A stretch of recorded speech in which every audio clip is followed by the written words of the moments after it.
You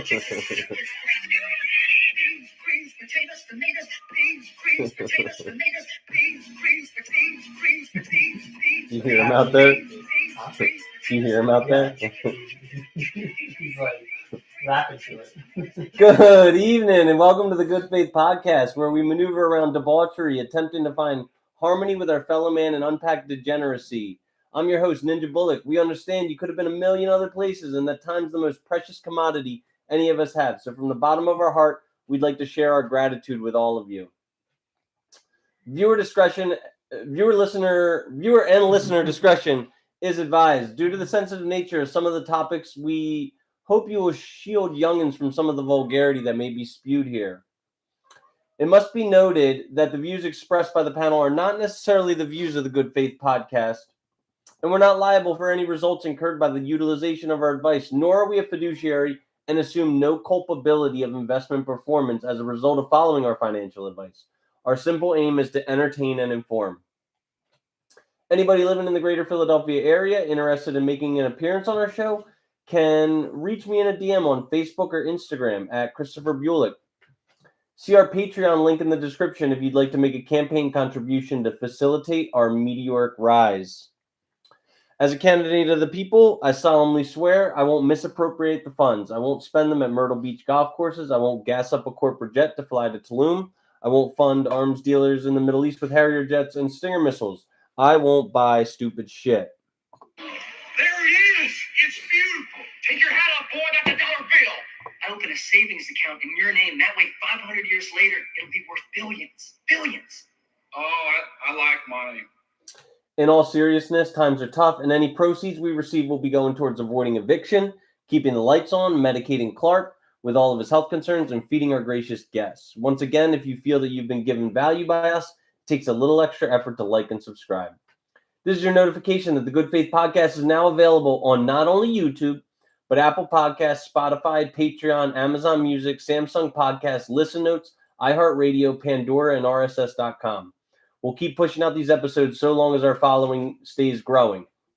And here's a special shout out to our faraway friends in Christchurch, New Zealand, San Diego, San Jose, Cheyenne, Nebraska, Chattanooga, Atlanta, Lexington, Kansas City, St. Paul, St. Louis, Nashville, Milwaukee, South Bend, Richmond, DC, Vancouver, Montreal, Toronto, Harrisburg, Albany, and New York City. You guys fill my heart with joy every time I see y'all pop up on the map. If you would be so kind, chat while we're live and let us know where you're living, and we'll try and target your demographic with content specific to you. The path to notoriety will be for our listeners to spread the good word of the pod. If you have somebody in mind who would agree with our content, may be informed, or even ridicule us, send a link to your friends and family. All publicity is good publicity. Our objective is to have balance between the red and the blue, so if you have somebody in mind who enjoys listening to pods, please spread our channel. If you're interested in joining our movement, we represent hashtag IRYOBYOAWMO. I respect you only because your opinion aligns with my own. It's okay to show love and tolerance to anybody with an aligned opinion. Feel free to disrespect anybody whose opinion doesn't mirror yours and to treat them with bratty toxicity. After all, respect is only earned by someone with an identical belief system as your own. Hashtag IRYOBYOAWMO. And do we want to get into the discrepancy we had about this movement right now? If you want. Also, is the chat on? Rye put something in the chat. 1 second. Let me make sure speech chat is working.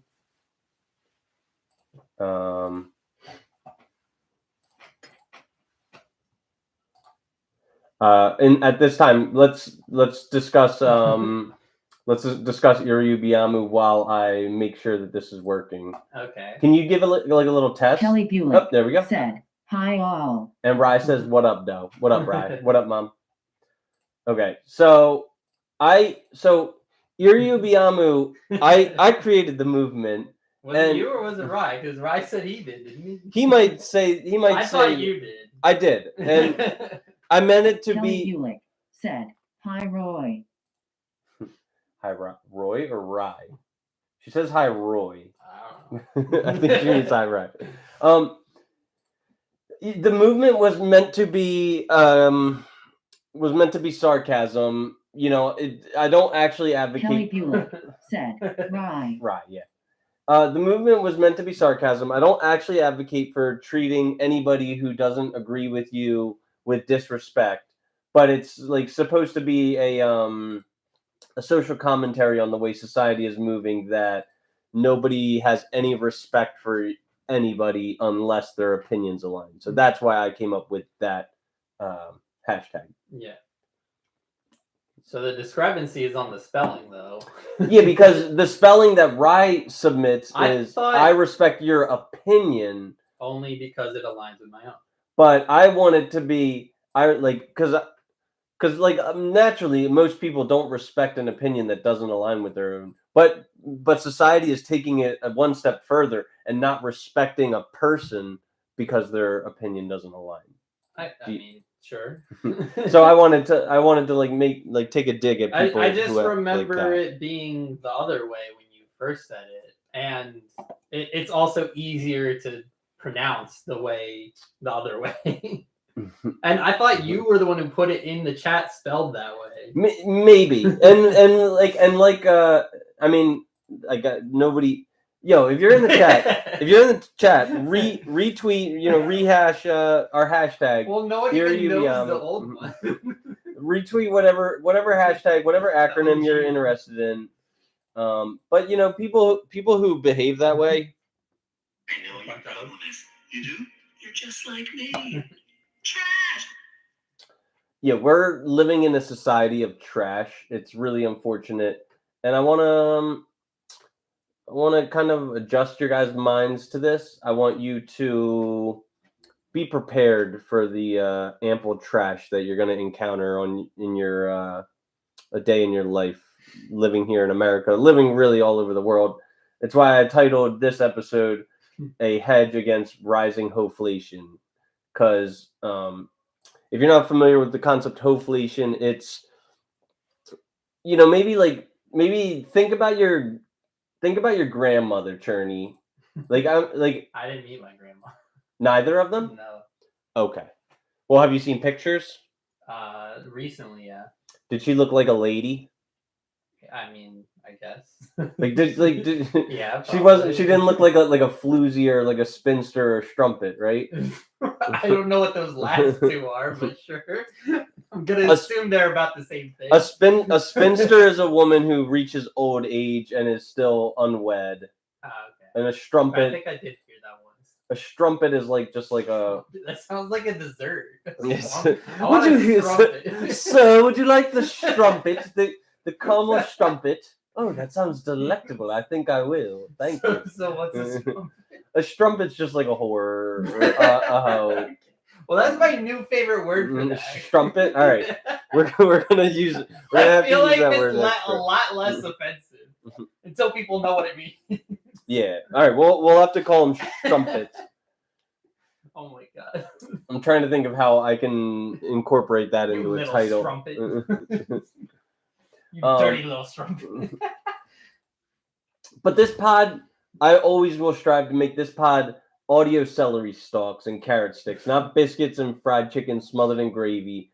We'll always prioritize the nutritional value of our prescriptions over the comfort they provide.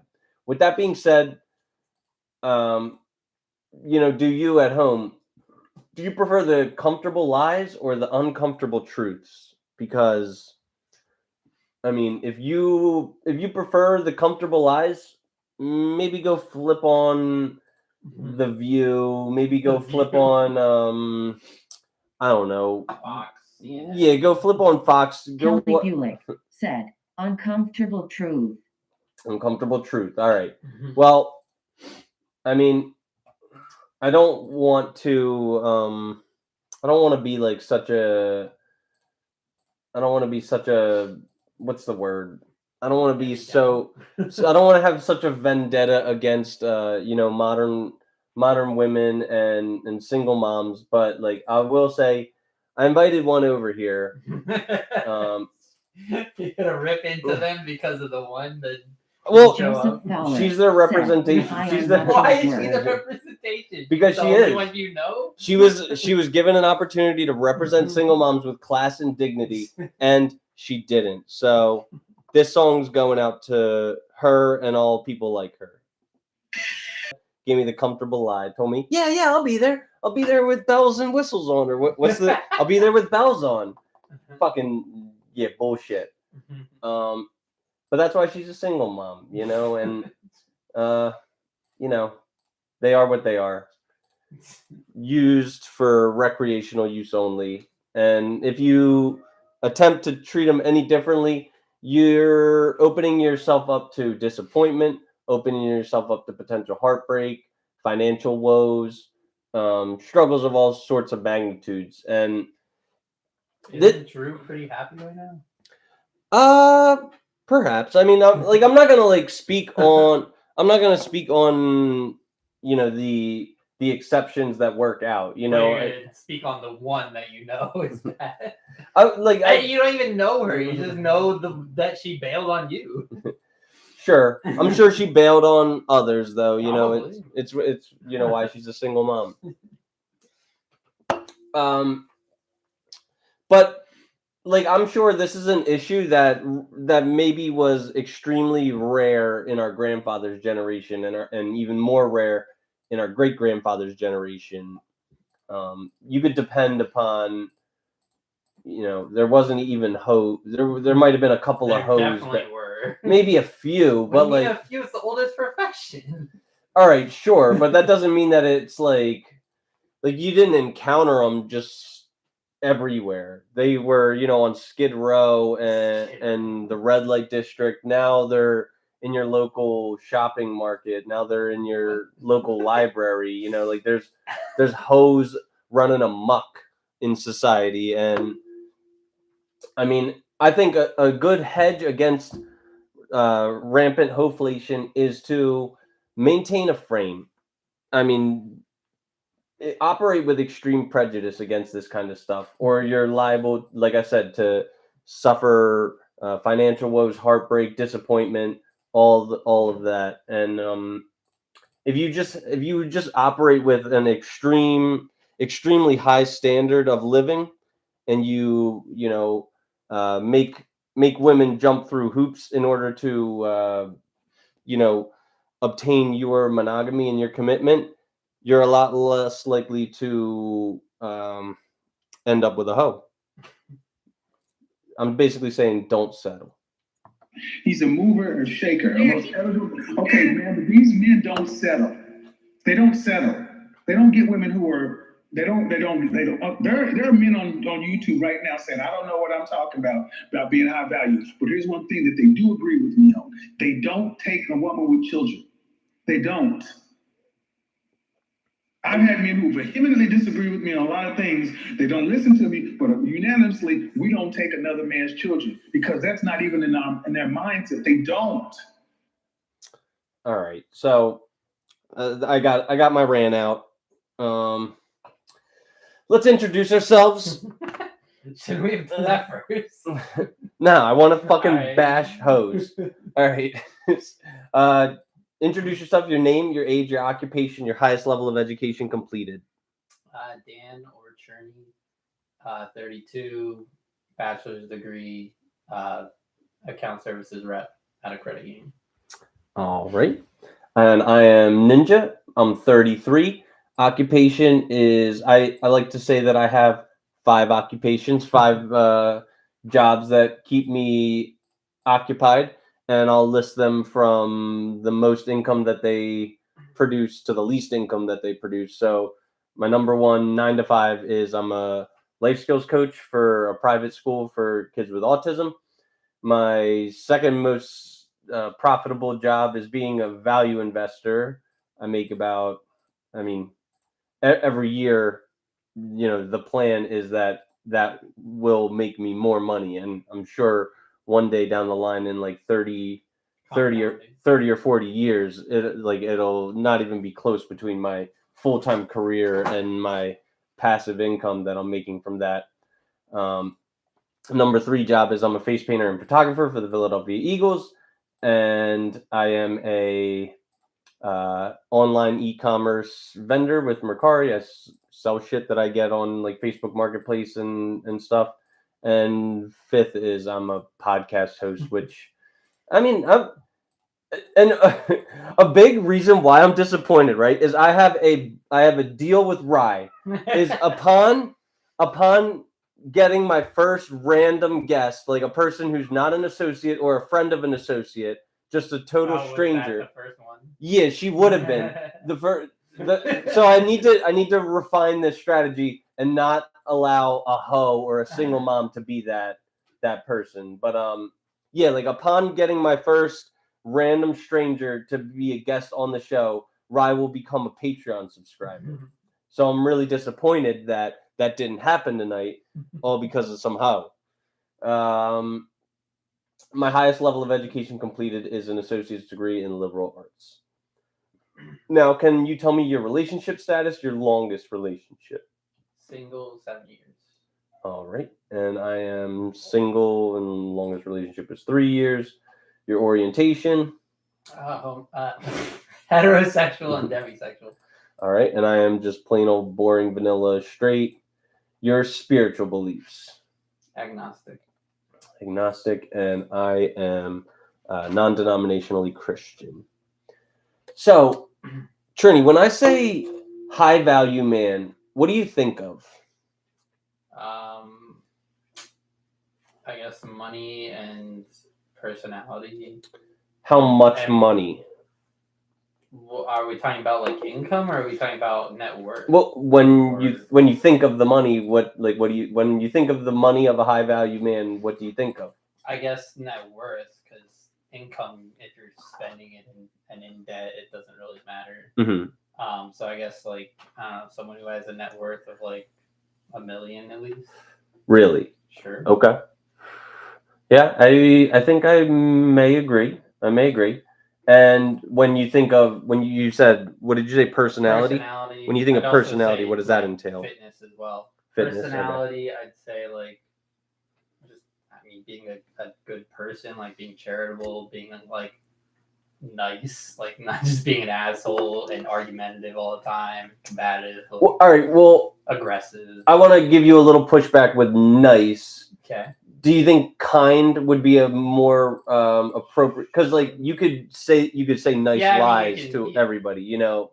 I mean, being kind is, you can lie being kind too. It's not really. I disagree. I don't think you can kindly lie. I think like true kindness is telling the truth, even if it is uncomfortable. But I guess niceness is just saying or doing whatever you got to do to be a people pleaser. You know what I mean? Mm-hmm. I think it's kind of semantics. I think they're pretty much the same. They're very similar for sure. And okay, so fitness, money, personality. I think I agree with all of them. What about a network? Do you think that a nice guy can be just like isolated in his bedroom? What, do you mean a high value? What did I say? Nice guy? Said a nice, yeah. I meant I'm in a high value man. A nice guy is like fuck nice guys. They finish last. I feel like that's dependent on the person's taste, because I don't really want necessarily a social butterfly. I kind of want someone more reserved. Well, I guess that would be a high value woman, but like. Yeah, I'm gonna get to that next. Yeah, I just want to know about a high value man. Can a high value man be an introverted recluse? Yeah, I think it could go either way. Okay, I'm not sure I agree on that one, but I like everything you've said. Besides, I think high value man has money, muscles, an attitude, and a network. What does a high value woman look like to you? It's kind of the same things, except it like pretty and like not necessarily muscular, but like in like still in shape. Do you think that a high value woman needs to have money? I mean, probably not. Okay. Like, could a woman who is a stay-at-home wife, who's like the best cook, doesn't earn $1 of income in the year, could she be a high-value woman? Yeah, I mean, it's a different type of. It's like an occupation in itself, and it's like a different need that helps that is met for men. Like, or it doesn't even have to be woman and man. It can be like in general as a partner, having a homemaker is definitely high value in general. Okay, so homemaker. Now, can the same be said for a man? If a man was like this domestic beast, he was like Mr. Mom, could he be a high value man? Definitionally? If the woman has like a high income job and that takes up her time and he's able to be the homemaker, I can see that being the same way. It's just, I mean, that would be like still high value for that person. Like if the woman is making a lot of money, they're high value in that way too. It's just kind of like a role swap. Sure, I suppose. I see when I talk about these like values, I'm not talking about the value of a human, because I think that's like up for a lot of interpretation, and like some people are of the belief that all humans have value, and I can see that. I'm talking about murders and stuff have value. yeah, but I'm talking about value on the dating market. So I mean, women. There's a lot of women that love a man who cooks. Sure, and cooking is not gonna set your value back. There are very few women who love a man that does not earn an income.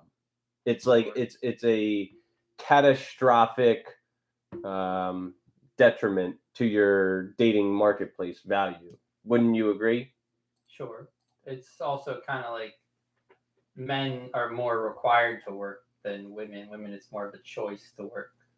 Yeah, and that I think that goes into sort of this goes into this whole Hoeflation concept. Like, men are pigeonholed as providers in 99.99% of the relationships on Earth, whereas women are sort of have this like dual eligibility, versatility. They can either be the homemaker or they can be the boss babe working woman. Whereas men just have to do what men have to do. More often than not, the women aren't making nearly as much as men. We can get into that, but it's like a lot of extraneous factors rather than like just this overarching pay gap. Like, there's still also like a lot more women that aren't working than men, and I would say that's more because of. Isn't that what you want too? Don't you like the nucleus family where the man is working and the woman's the homemaker? Sure. I mean, like, if both genders were to reassume their gender roles, I think society would operate much smoother. The problem is that a lot of men society is worse than it was in like the 40s. 100%. Yes, I do. Just because of that aspect. Well, all right. Well, like, Biden just approved of nuclear missiles being fired at Russia. I think. Did you hear about this? No. Okay, so if this country goes to World War III, we will crumble. Well, the world would crumble. The world would crumble, but all right, like especially if we're talking about a nuclear war. What the fuck? I think you'd be hard pressed to find 12 women in America who would strap on their red bandana and Rosie the Riveter while all the men went to war. I think you'd be hard pressed to find like 15 women in America who are going to like. I don't think it's as hard pressed as you think it is. Can you? When people are required, like almost required to do something, they pretty much do it. They're not required though. They're not required to stay in America. I said almost required because it's basically required to stay in America. Were they going to fly over to another country and live there? Absolutely. No, they're not. Why wouldn't they? What do you mean? Why would they? Because they can. If you're in a world war, yeah. Where are they going to go? The world's at war. No, there are going to be powers that fight the war, and there are going to be powers that don't. What, the little ones that you don't want to go to? And then they'll be overflowed with immigration. Like that wouldn't be true. What happened in Ukraine when the men were conscripted to go to war? Did the women stay and build submarines? Or did they leave and go to seek refuge in other countries? It wasn't just women. It was men, women, and children. Men who, did not fight in the war? I guess. Sure, like I'm not saying that men are all going to strap on their cape and fight with heroics. Why are we comparing Ukraine to U.S. anyway? Ukraine was at a disadvantage. The U.S. is the powerhouse. Why would we leave the powerhouse? Because if we go to World War, the quality of life in America is going to drastically reduce. Still going to be better than most other places.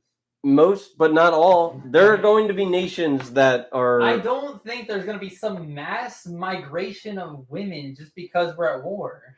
We've never had that happen before. Why would it happen now? Because Hoeflation is rampant. Hoeflation has nothing to do with it. Yeah, it does. When women have values... Where's the proof in that? Dude... Are the women just making an accusation, a hypothetical that you don't like? I don't think many people believe this. I don't think that many people believe women are at the same caliber that they used to be.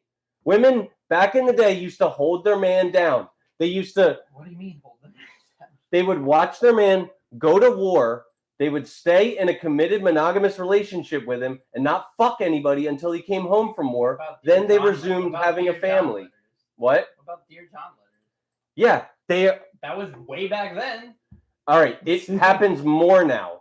Women become dependopotamuses on their military husband. They get fat. They fuck other people. Get knocked up by random dudes in their neighborhood. Yeah, do you have statistics on this, or are you just saying random shit? I mean, I'm speaking because I know people who are. Oh, you know people. Okay, yes. Anecdotes. Cool. Okay. What evidence do you have? I don't have evidence. Okay, then you're the one making the claim. This crazy claim. But your doubt is unsubstantiated. Your suggestion is unsubstantiated. I'm not the one on the burden of proof. You are. You made the hypothesis, not me. All right. What is your burden? What is your hypothesis? That everything's fine? Hypothesis of what will happen in World War? I think we're all fucked. Do you? Yeah. Why weren't we all fucked in World War II? Because we didn't have nuclear arms yet. Yeah, we did. We were the first one to drop nuclear arms in World War II. And we immediately stopped doing that. If we're bringing it back and plan on using it against Russia, that is the worst. But do you think back then it was testing it, and we used it twice on Hiroshima and Nagasaki, and then we never used it again. So your belief is that in the event that it's a nuclear World War III, yeah, we're fucked. Okay. That's why there's the whole saying, I don't know what World War III will be, but World War IV is sticks and stones. Mm-hmm. So it is your belief that if no nuclear bombs are used, that the country will fight with honor and we will remain victorious and nothing bad will happen. I mean, I don't know if we will win or anything, but we do have the strongest military at present. So I would think we would probably have the higher chance of winning.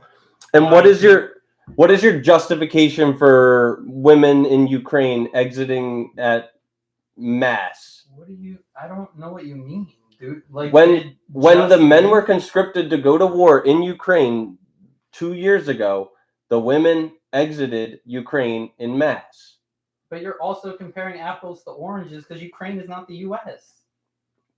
So Ukraine, like I said earlier, Ukraine was at a disadvantage against the powerhouse of Russia, while the U.S. is the powerhouse. Okay. We got some rules of engagement. Respect. The Good Faith Podcast endeavors to harbor a culture of respect. Although some topics may be contentious in nature, it's of paramount importance that a general good faith exists between us. It's perfectly acceptable to attack another's opinion or mentality, but ad hominem attacks are strictly prohibited.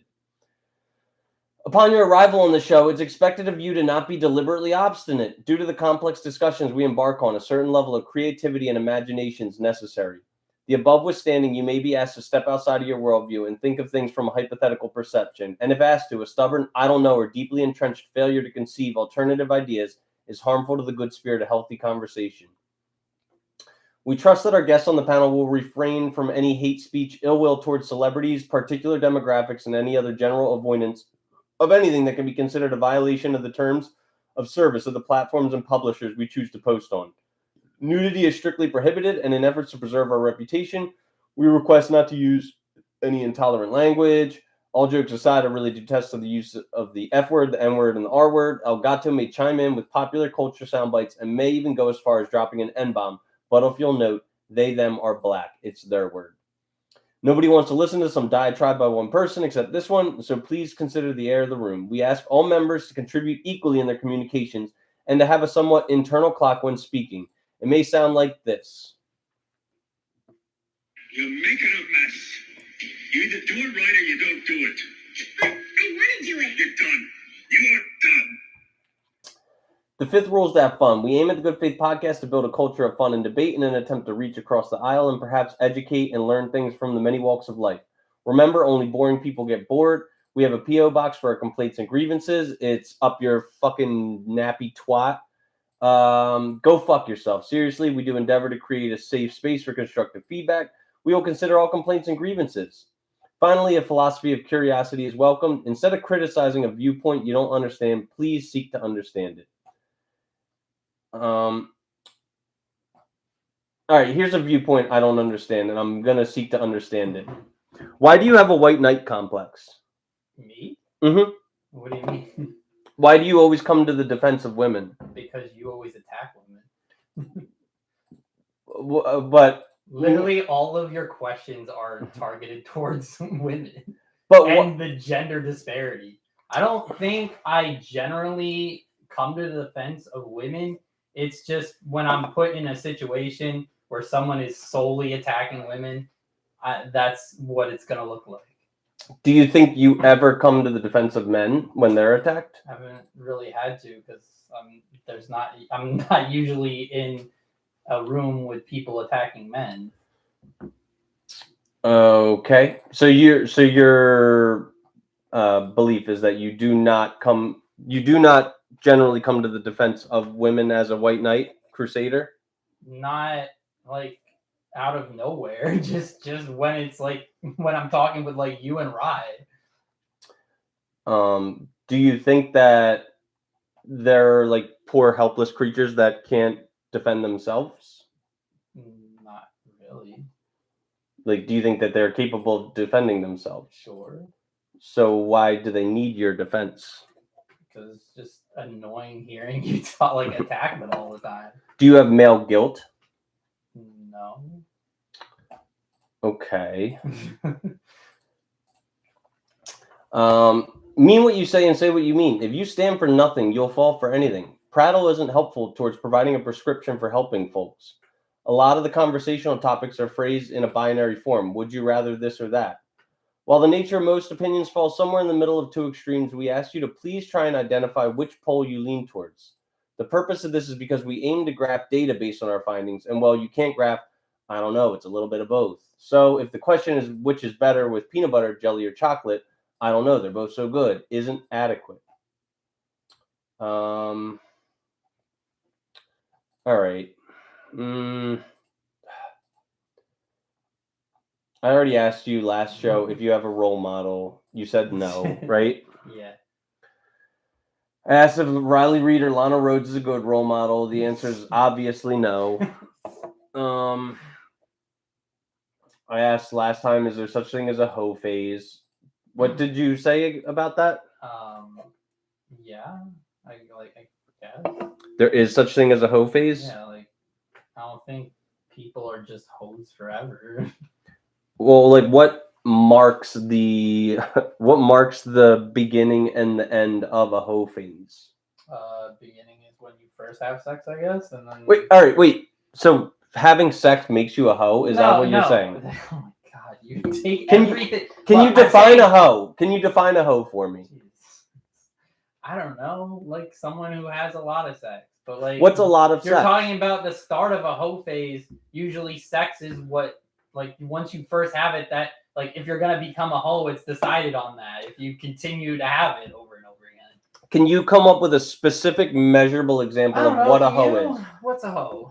Why am I What's- the one defining it? All right, you want me to? Because Sure. you're gonna unsubstantiatedly doubt That's what I you say. do. You do all the time too. What do I say as a hoe? I say a hoe is a person who doesn't know their worth, settles for any type of treatment of them, is just like a dumb, useless person, doesn't really contribute to the betterment of society. I mean, sure, like sexual promiscuity is heavily involved, but like that's a very subjective metric. That's the main part of being a hoe. Yeah, but that's so sexual- subjective because some people having sex with 100 people in a lifetime is Sure. is That's- excessive, and that like to most people it is, but there are some people who probably claim that a hoe is somebody who has sex with 10 people. There are other people who think that a hoe is someone who has sex with 50 people. So basically, 100 would always be a hoe. Yes, Okay. there we go. I think that's pretty fair. Yeah. Although it's different. It's different for men and women.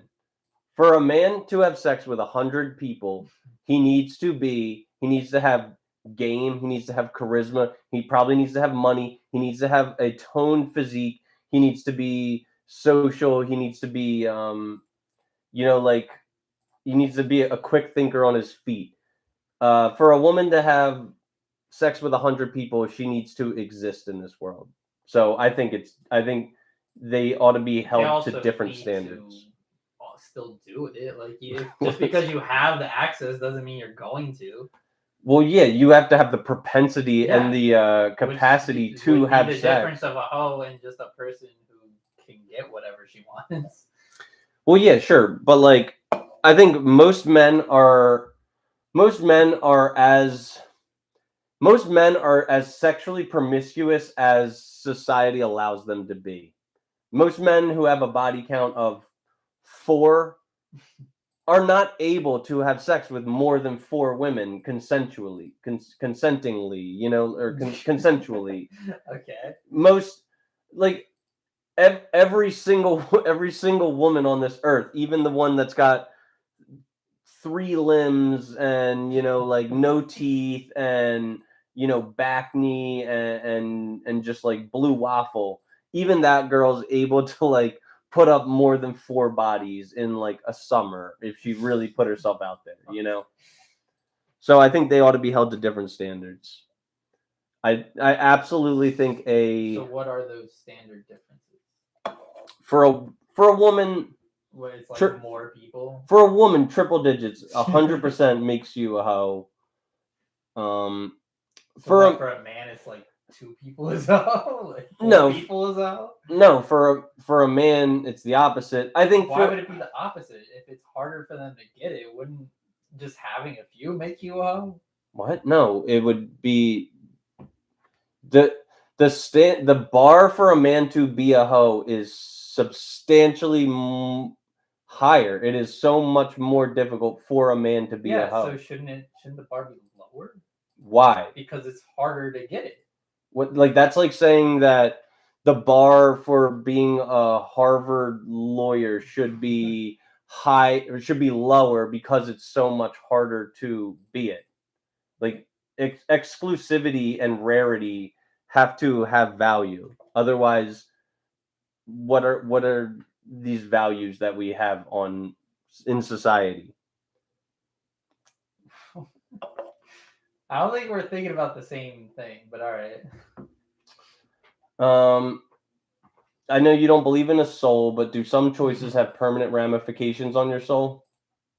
On what, like on your your frontal lobe, if that's what we're referring to. Sure. If we want to take your brain and your psychology as your soul, do some choices have permanent Well, what do ramifications? you define as a soul?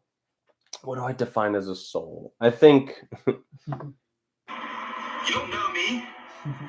You're not God. what do I define as a soul? I think that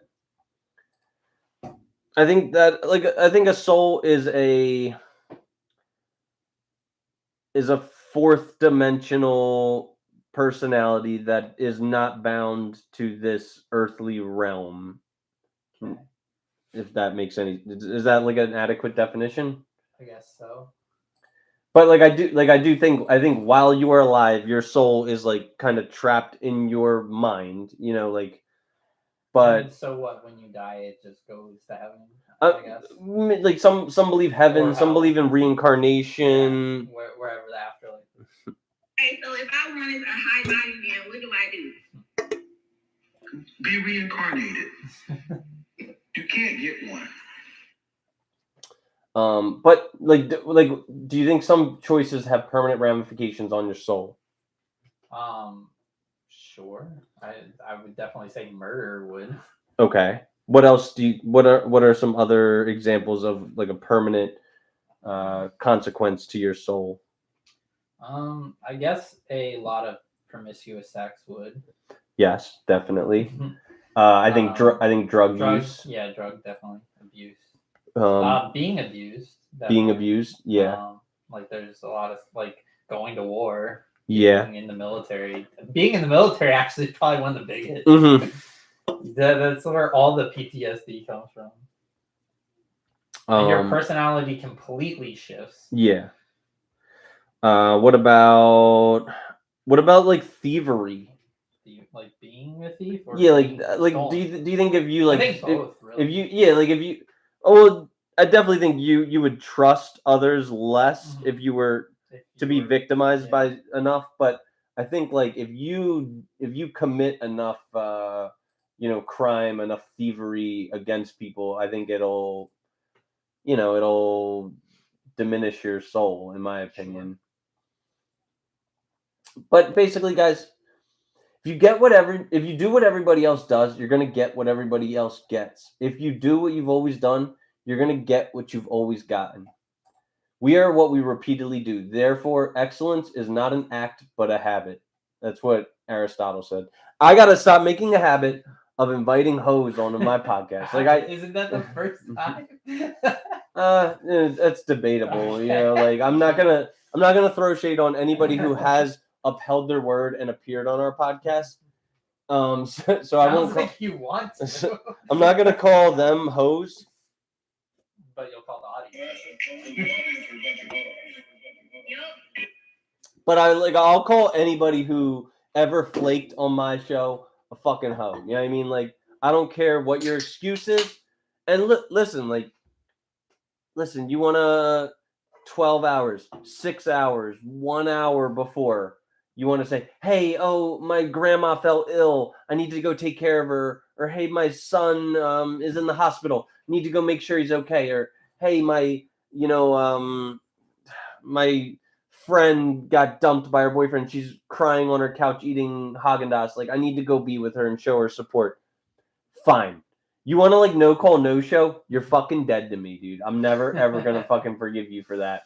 And I'll never forget it. I wish you were my boss. We have a lot of no call no shows.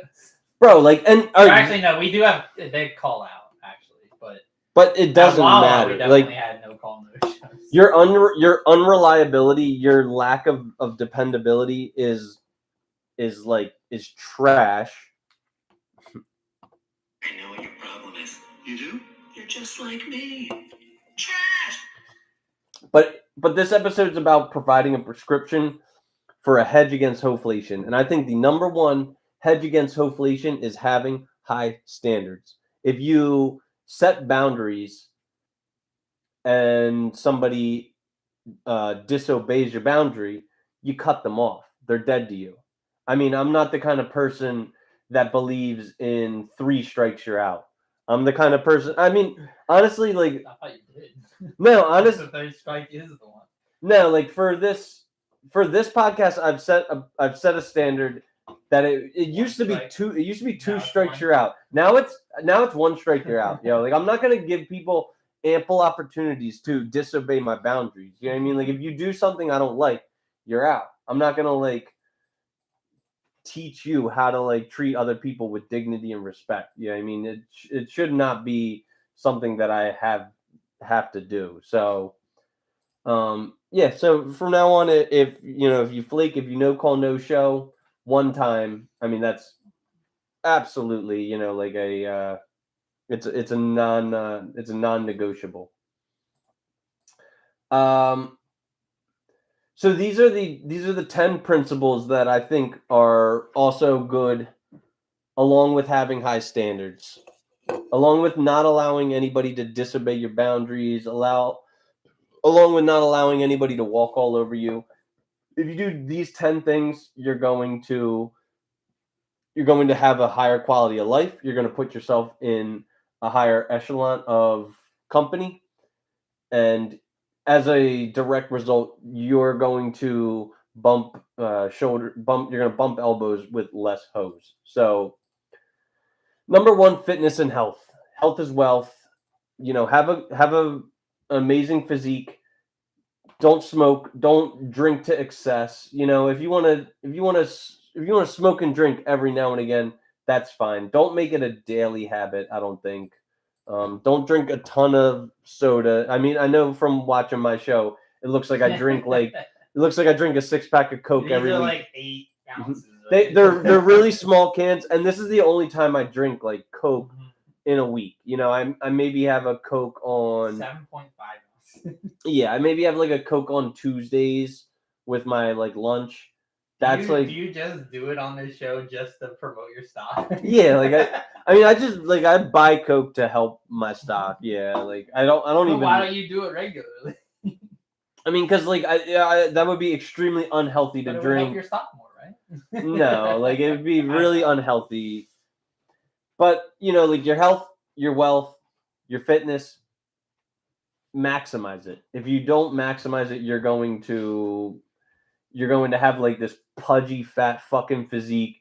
People are going to disrespect you. The women, or if you're a woman, the men that you invite into your life are going to see fit to treat you like a hoe. You know what I mean? Whereas if you have a commanding frame, you have a respectable body, people are going to treat you with respect. So, and same goes for your bank account. Have your bank account in decent shape. Have your body in decent shape. And I'm reading right now, the book I'm reading is How to Worry Less and How to Live More, I think it's called, by Dale Carnegie. And the chapter I'm on is to live life in single day compartments. So like I'm saying, take life one day at a time, right? Don't be thinking about what's going on next week, next month, next year. Don't think about what happened when you were 16. Don't think about what happened when you were 18 or when you were 21. Think about, like reflect at the end of your day and prepare at the beginning of your day and live in the middle of your day. I think taking life one day at a time is a powerful tool in order to really live in the moment and seize the day. I agree in some aspects. I still think you should like learn from your past mistakes and like look towards your future. Yeah, like I'm not saying that you shouldn't live like today's your last day. You should like I mean it is true. You only that saying is actually like a little bit of a misnomer. It should be Yoda. You only die once. You live every single day that you're alive. You know what I mean? So like, but like you're only gonna live today once. So I mean, treat today like something special. Like there's never gonna be another today. I mean, until tomorrow. There's going to be another today. What is today but yesterday is tomorrow? Number 3, kindness. Be kind. And we spoke about this earlier in the episode. Niceness and kindness are not the same thing. I don't think that you're doing anybody a service by being nice to them. You know what I mean? But being kind, it means a lot. It means being honest. It means being sincere, being helpful. If you can help, Just like saying the scout law right now. what Boy Scouts are talking about? Yeah. Okay. And they're all different words: kindness, honesty, helpfulness. It's all in the scout law. I was never a Boy Scout, so I don't know what Scouts A law scout is, is but trustworthy. what is this Scouts honor? That's the sign for it. It's the Like Scouts honor? scout slogan. Scouts honor. They have like so many different like things. And Look what's up- Star Trek? This is Star Trek. this is what? Yeah. What is it? It's It's long live and prosper. yeah. Okay. It's for what's his name? Spock. Spock. Yeah. Yeah. So like long live and prosper, guys, and it's my Scout's honor that I'm going to always try and provide you with the truth in order to get you to live long and prosper. Scout is trustworthy, loyal, helpful, friendly, courteous, kind, obedient, cheerful, thrifty, brave, clean, and reverent. Hey, chat. I'm not reverent. I used to be very irreverent, and now I am gaining some reverence. Definitely gaining some reverence. Chat, if you're here, you gotta be chatting in a little bit, man. We need you guys to be chatting in. So if you're here, come on, man.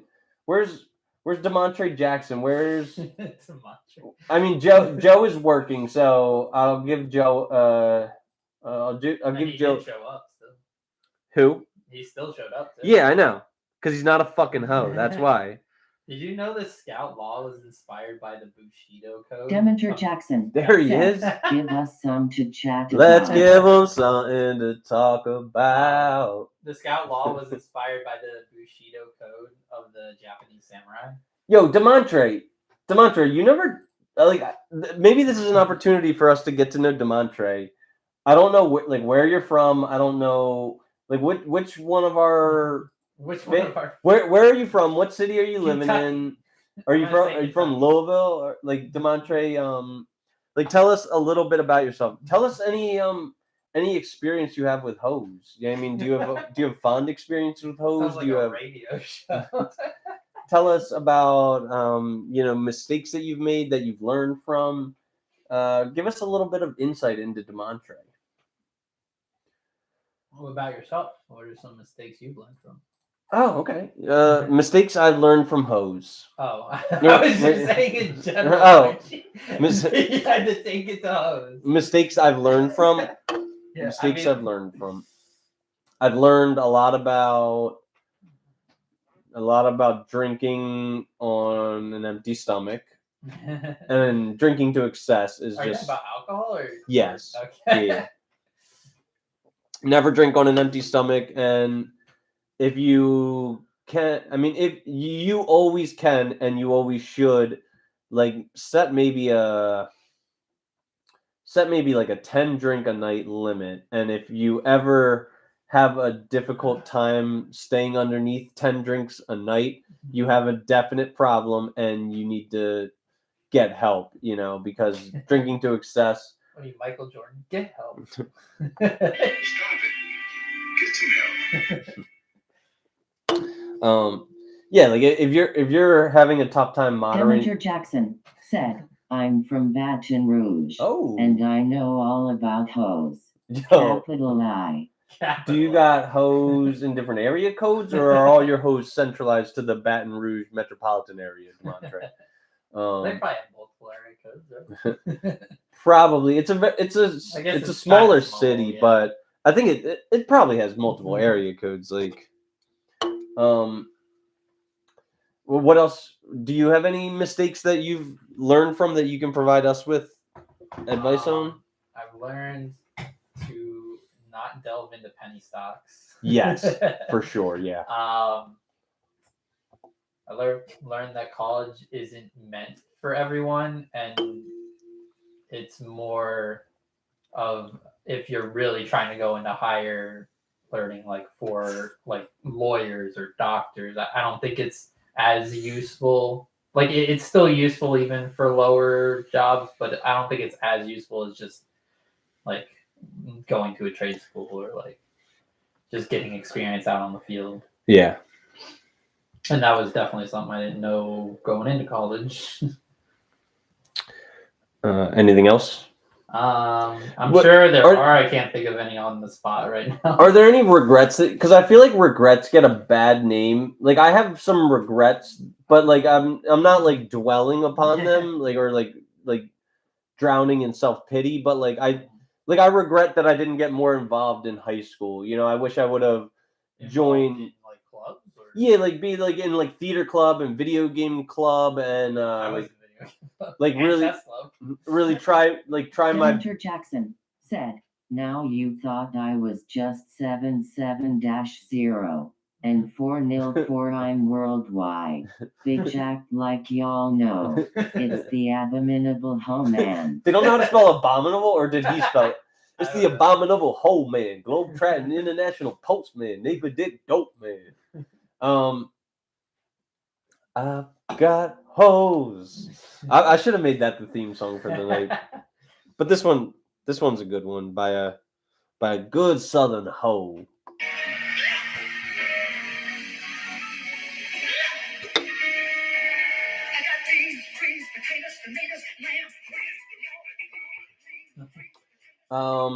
Yeah, but like I wish I would have gotten more involved in club life, and gotten more involved in athletics, gotten more involved in studies that interested me in high school. Like I squandered the 4 years of high school where I really could have, you know, capitalized on some of my interests back then. I think I probably did too, but mostly because I just didn't really talk to people Yeah. outside of my few select clubs. Well, yeah, like that too. And my clubs were like 6 people clubs. Like no one's in chess club. Video game club wasn't that big either, and like I was just a complete introvert back then. And Yeah. I didn't really have an interest in anyone back then. Like I never had a crush in high school. Really? Yeah. Okay. I didn't have my first crush until college at Pittsburgh. Okay. And at that point, yeah, like I wish I would have capitalized on my like pickup game more in high school. Demeter Jackson said, "I was fucking in high school." My man. Yeah, like I was not fucking in high school. I didn't fuck until I graduated already.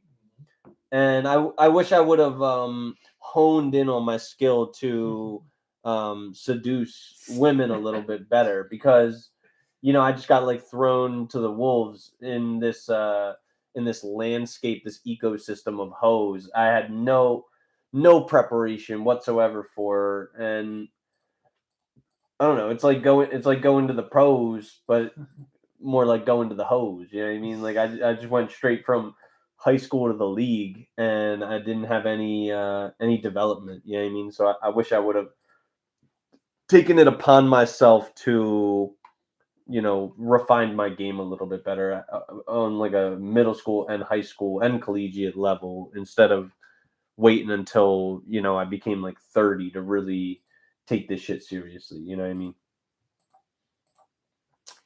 mean? Making your bed. This is something that I regret not doing, you know, basically for the first 30 years of my life either. Demeter You know? Jackson said, "Do white guys have game?" For sure, white guys can have game. Like, I love how you added the can have game. I mean, John Stockton had game. Fucking Steve Kerr had game. Steve Nash had game. Why are we only talking about basketball? Fucking Cooper DeJean has game. I mean, do we know this, or is it just because they're rich? No, like I'm just talking about like athletic game, but there are definitely guys like Justin Waller. He's got you know, he's got Riz. Fucking Brixton's got Riz, dude. I'll be damned if you want to tell me otherwise. Okay. And Brixton has extremely high standards. He treats women with extreme prejudice, and that's why he's got him eaten out of the palm of his hand. Brixton does a show. He's got like 10 hoes begging to be on his panel. Because they want like the publicity and to skyrocket their like Instagrams and stuff. I wouldn't say it's necessarily to like be or fuck him or anything. There have been episodes where he was like propositioned, but he always tells the hoes no. I wonder.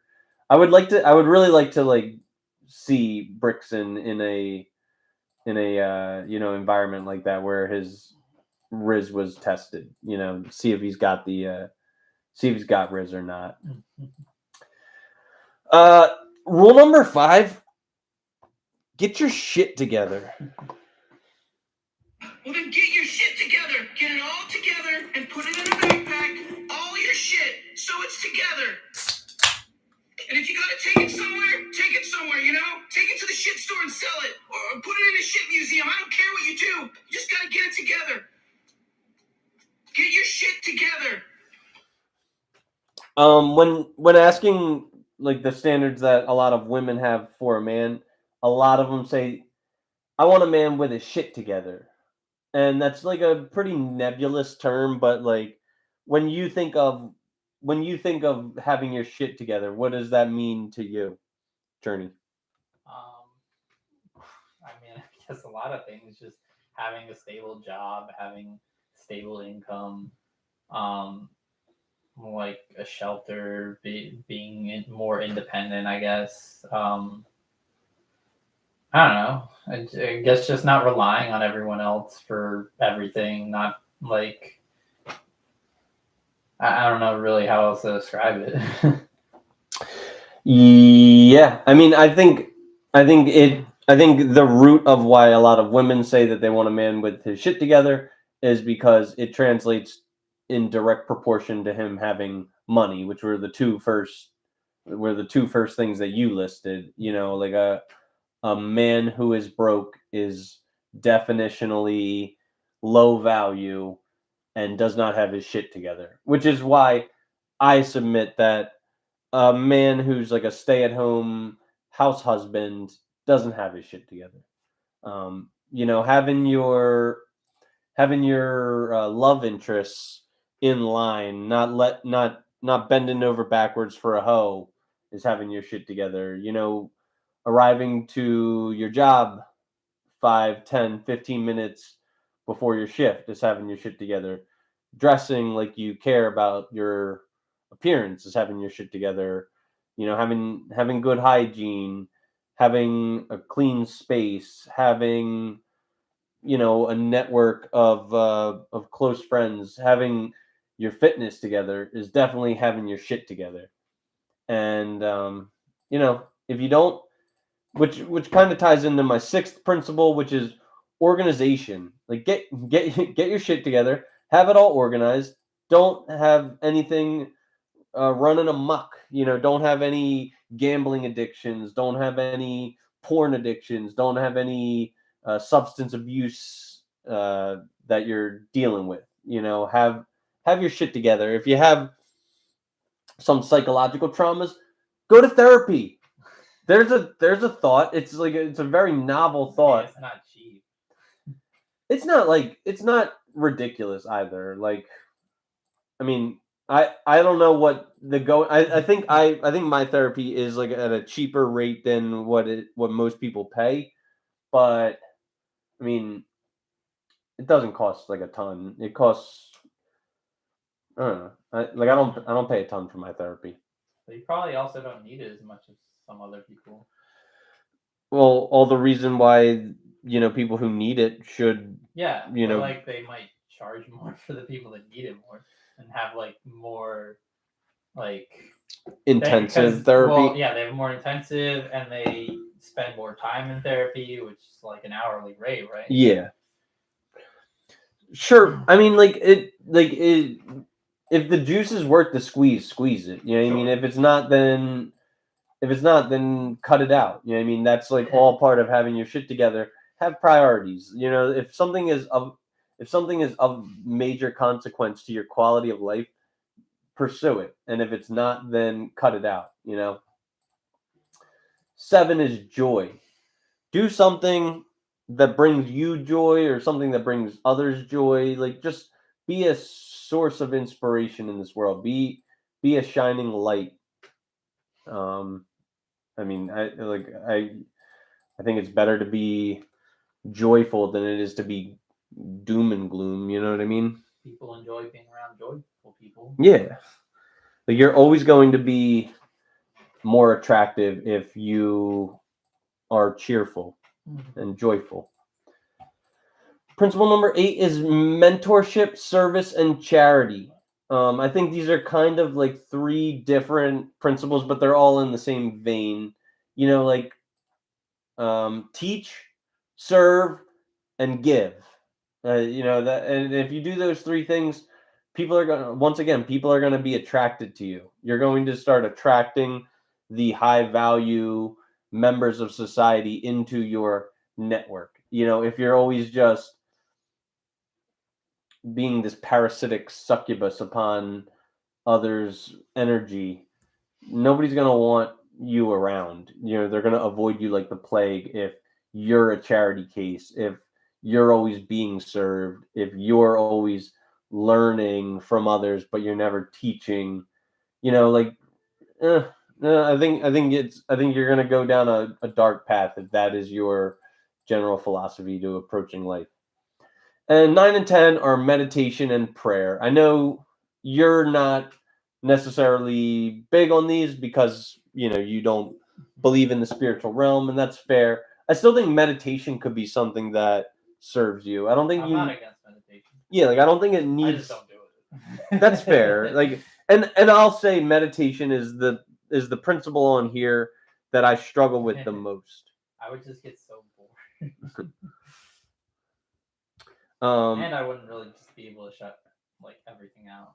I like when I hear a noise or something, or just like see something. I mean, I guess in meditation you're keeping your eyes closed, but like when I hear something, I kind of just look over there. Or it's like. So, speaking of hoes. I thought we were speaking of meditation. I'm meditating on these hoes, yo, because fuck these hoes. So did you hear about? I want to pull it up. Did you hear about Nicole M. Hart? No idea. So she was, keyword was, a Jefferson Health nurse. I know. My ex used to work at Jefferson. She tweeted, and I quote, "To every woman that voted for Trump, I hope your daughter has an ectopic pregnancy." What the fuck? This is like a new concept that I think someone brought up last show. Sounds like eugenics. But well, and she was promptly discharged after it became known that she said something so fucked up. That's kind of fair. But I mean, yeah. So like, we're all in agreement that she's just a dumb hoe. Well, I mean, I don't know about the hoe part, but I think dumb hoe, dumb hoe. We gotta stop. And clearly, she was fired, so she got what was coming to her. Yeah. Wait, I have a soundbite. Maybe I deleted it. No.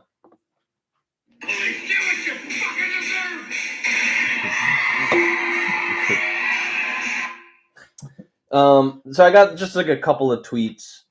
This one's from some random guy, Daniel, and these are all about like these are all about the like cultural shifts that are occurring. So are these tweets about us, or is this just tweets in general? Yeah, because people all across the globe are tweeting about us and our show. They should. They should. If you guys wanna shout us out, please feel free. But Daniel said these are tweets that are. Where do you find these? Like some random guy named Daniel. Like Facebook, Instagram. But I mean, like, are these people you follow, or like? No, I don't follow anybody. What did you search to find them? They just like appear on my feed as I'm scrolling. But Daniel said, "Women on here are threatening to stop having casual sex and are warning us that they'll start making sure their partners align with their values. How is the entire culture fixing itself from this one event? I can't explain it." So, are you familiar with I think it's called the 4B movement? 4B? Nah. It's a movement that began in South Korea, and it is 4 activities that women in South Korea were agreeing to abstain from. I think they were, and in the South Korean language, I guess these all begin with B's, the translation. But Yeah. in America, it is in English. It is no marriage, no sex, Demeter no Jackson said, hoes will be hoes either way. hoe's gonna hoe. It was the 4 behaviors were no marriage, no sex, no birth, and no dating, I guess. I mean, you can have birth if you don't have sex anyway, but Yeah, but like so marriage, birth, sex, and dating. You're saying? yeah, the women are And what so they're not doing this and what until they get a certain thing or like they say that they're doing this in response to the president. Like they're going to like abstain. Trump? Yes. Are you talking about women here or In what a was the Korean thing though? And I think it was like about their world leader that was Wow. elected, but Alright. I mean these are all things that are leading to the sex recession. I know Korea's replacement rate was severely South Korea's replacement rate was severely down. I think Japan's is the worst, isn't it? They're like a lot of those countries are really bad, and America is not far behind. But yeah, like it. I mean, say what you want, but it is. I like some people think it's a good thing. Some people think it's a bad thing that women are saying, "I'm going to leave the dating market." Who knows how truthful it is? How many of them that are claiming these things are hoes? I imagine Or how probably a many are large even- amount of them. Or how many are even claiming it?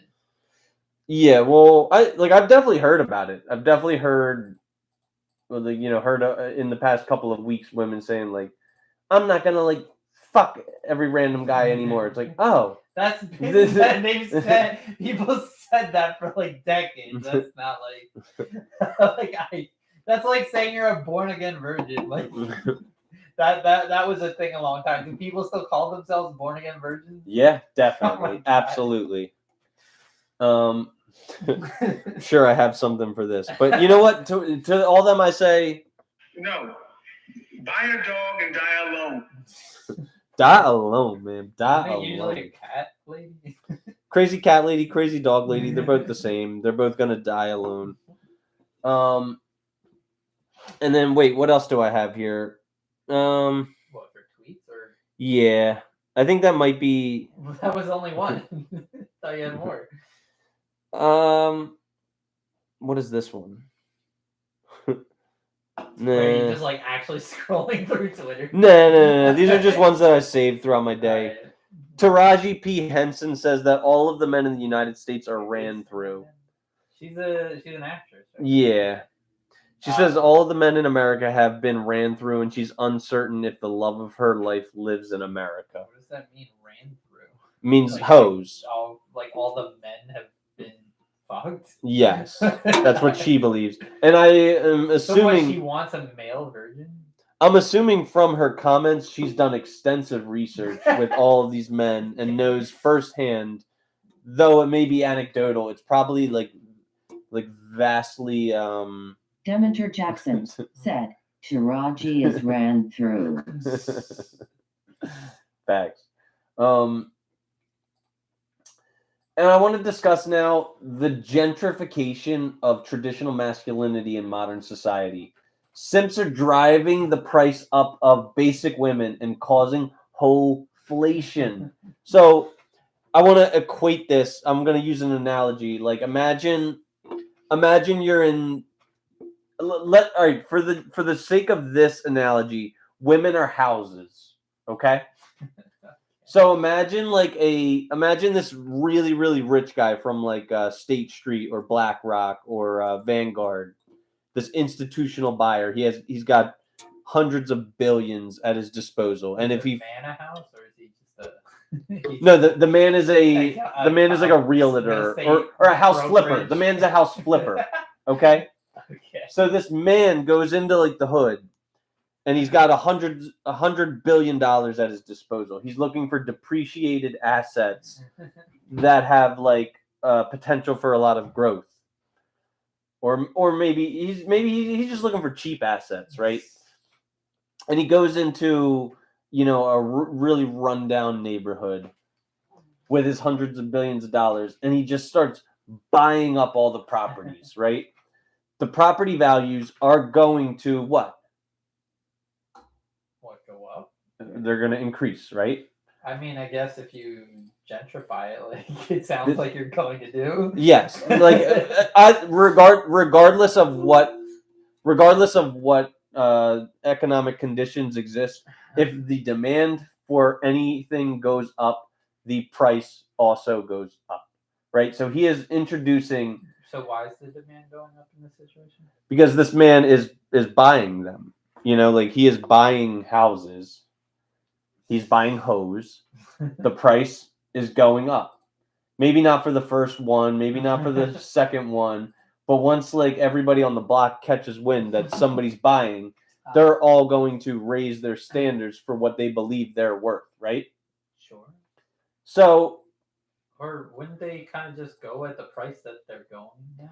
No, at first they would, but like, what are people going to do when all the properties on the block are getting purchased? They're gonna hold out for more, right? I guess. Maybe some. I feel like some would, some wouldn't. So what this guy is virtually doing is he is inflating a market and inflating it so much that he's causing a bubble, a bubble that will eventually burst, I suppose. That's what bubbles do. You're like making the hoe bubble the housing bubble. There's a hoe bubble. And it's not just one guy. It's every guy who's going on their OnlyFans, who's buying their content. Every guy who's taking a hoe out to a Wolfgang Puck restaurant. Every guy who's taking some single mom out and whining and dining her. Like any guy who is treating hoes like ladies is inflating this bubble of Hoeflation, and just causing it to just continue to inflate and inflate and inflate, and one day it'll burst. And what happens? I think there's going to be a lot more women that don't land on their feet. Like women that are going to just be left at the finish line, dying alone with their dog. You know what I mean? I guess. No. Buy a dog and die alone. And so by bursting, it's like there's not going to be men demanding them anymore. Yeah. So what you have a lot of the that's time, more of the age cliff thing, isn't it? It's not really their demand becomes lower because they're not as attractive anymore. Well, that is one factor, right? But there are a lot of men that are disregarding the age cliff. There are a lot of men that are wifing up women who are 35, 36, 37, 38, 39, 40 in hopes that they can, fucking freeze their eggs and, okay. and become impregnated that way. I heard today that when a woman hits 35, did you know 90% of her eggs are dead, like expired? Expired. I didn't know the number exactly, but I knew it was higher than normal. Yeah, like higher than younger ages. So and I just feel like societally there's a lot of pressure against men from stopping Hoeflation, right? Like, you might be mislabeled a. Ryan McMillan said, "Is it really that high?" Yes. When a woman hits 35, 90% of her eggs have expired. you would like I'm pretty sure OBGYNs would classify a 35-year-old pregnancy as a what do they call it, a Ryan McMillan geriatric said, pregnancy? sheesh. Yeah, so but like yeah, like, and I think there's societal pressures for us not to do what's in our best interest. I think what's in our best interest is to go after an 18-year-old woman who's at the peak of her fertility, but societally that is so frowned upon. Don't you agree? Am I should I put my tinfoil hat on, or am I speaking facts right now? Wait, so what is it? Societally, men of all ages except for 18-year-old men are disincentivized to go after 18-year-old women, Oh, yeah, pretty much. even though it offers men the highest likelihood of success from a biological standpoint, right? Yeah. And I'm frankly I'm sick of this shit. All right, like if I love a woman, right? Wouldn't I want her to live the longest? Women live longer than men anyway. All right, but so is it true what I say? What? If I love a woman, I want her to live longer. Sure, but wouldn't you normally love a woman that's has more commonalities with you, which generally comes in your own generation? That's not necessarily true whatsoever. Yeah, it's not always true in every aspect, but Most of the people you have in common with are in your generation. What do I have in common with any women? With any women? What do I have in common with women? You've experienced the same time frames at the same you've experienced the same cartoons like SpongeBob, Rugrats, all that. It's culture. It's of zero importance How to is that me. of zero? It's of zero Why? importance to me. The only importance to you is just to have a kid? It's of the highest importance. Okay, yes. What are other importance for you? The ability to plan for the future, the ability to set each other up financially well, the ability to domesticate a household, to separate chores and duties, the ability to maintain and uphold a job and not be dead weight on the other one. The ability I to. don't think you're gonna find that at a younger age. Well, why not? Because usually they're not hiring younger people; they want more experienced people. If you're gonna have a steady job, you're gonna need experience. There are people, yes, and there's exceptions. But there's all right. But you're all right. You're speaking also to the concept of Hoeflation right now. Do you think I'm that? I'm not against you But dating an 18-year-old. right, I'm just thinking you're gonna love someone. You're gonna have more of a connection with someone who's around your age group because you've experienced similar things with them. I disavow entirely. Right? But do you think in 1940 women came ready to handle life at 18 years old, or do you think that they were still in their hoe phase, still finding themselves, still wanting to experience traveling abroad, and pretty sure they were ready at a younger age. Exactly. Now, do you think so were men? Exactly, but and I'm not saying that hoes have to be exclusively women. There are absolutely men hoes. You know what I mean? There are women hoes. Do you think that our grandchildren, if we're blessed enough to have grandchildren, what age do you think that our average grandchildren will be ready to start adulting? It's getting to the point where it's close to 30. Fucking 30. I know 35-year-olds still living with their mother and father. I also know younger people as well that are out there doing their own Yeah, thing. but in the 1940s, they were thrown to the wolves at 18. Yeah. So, is that proof of the existence of Hoeflation? Why is it proof of Hoeflation? because like as you'll recall, I didn't say that a hoe is just somebody who I'm not saying fucks it a lot. is. Like I just, what does being a hoe have to do with that? like being a hoe and engaging in hoe activity categorically like disqualifies you from adulting, kind of. So like hoes are not equipped to adult. I don't think hoeing is the only reason people aren't prepared. I think it's education is a big part of it. I think I think our education system doesn't really prepare Flawed. you for life.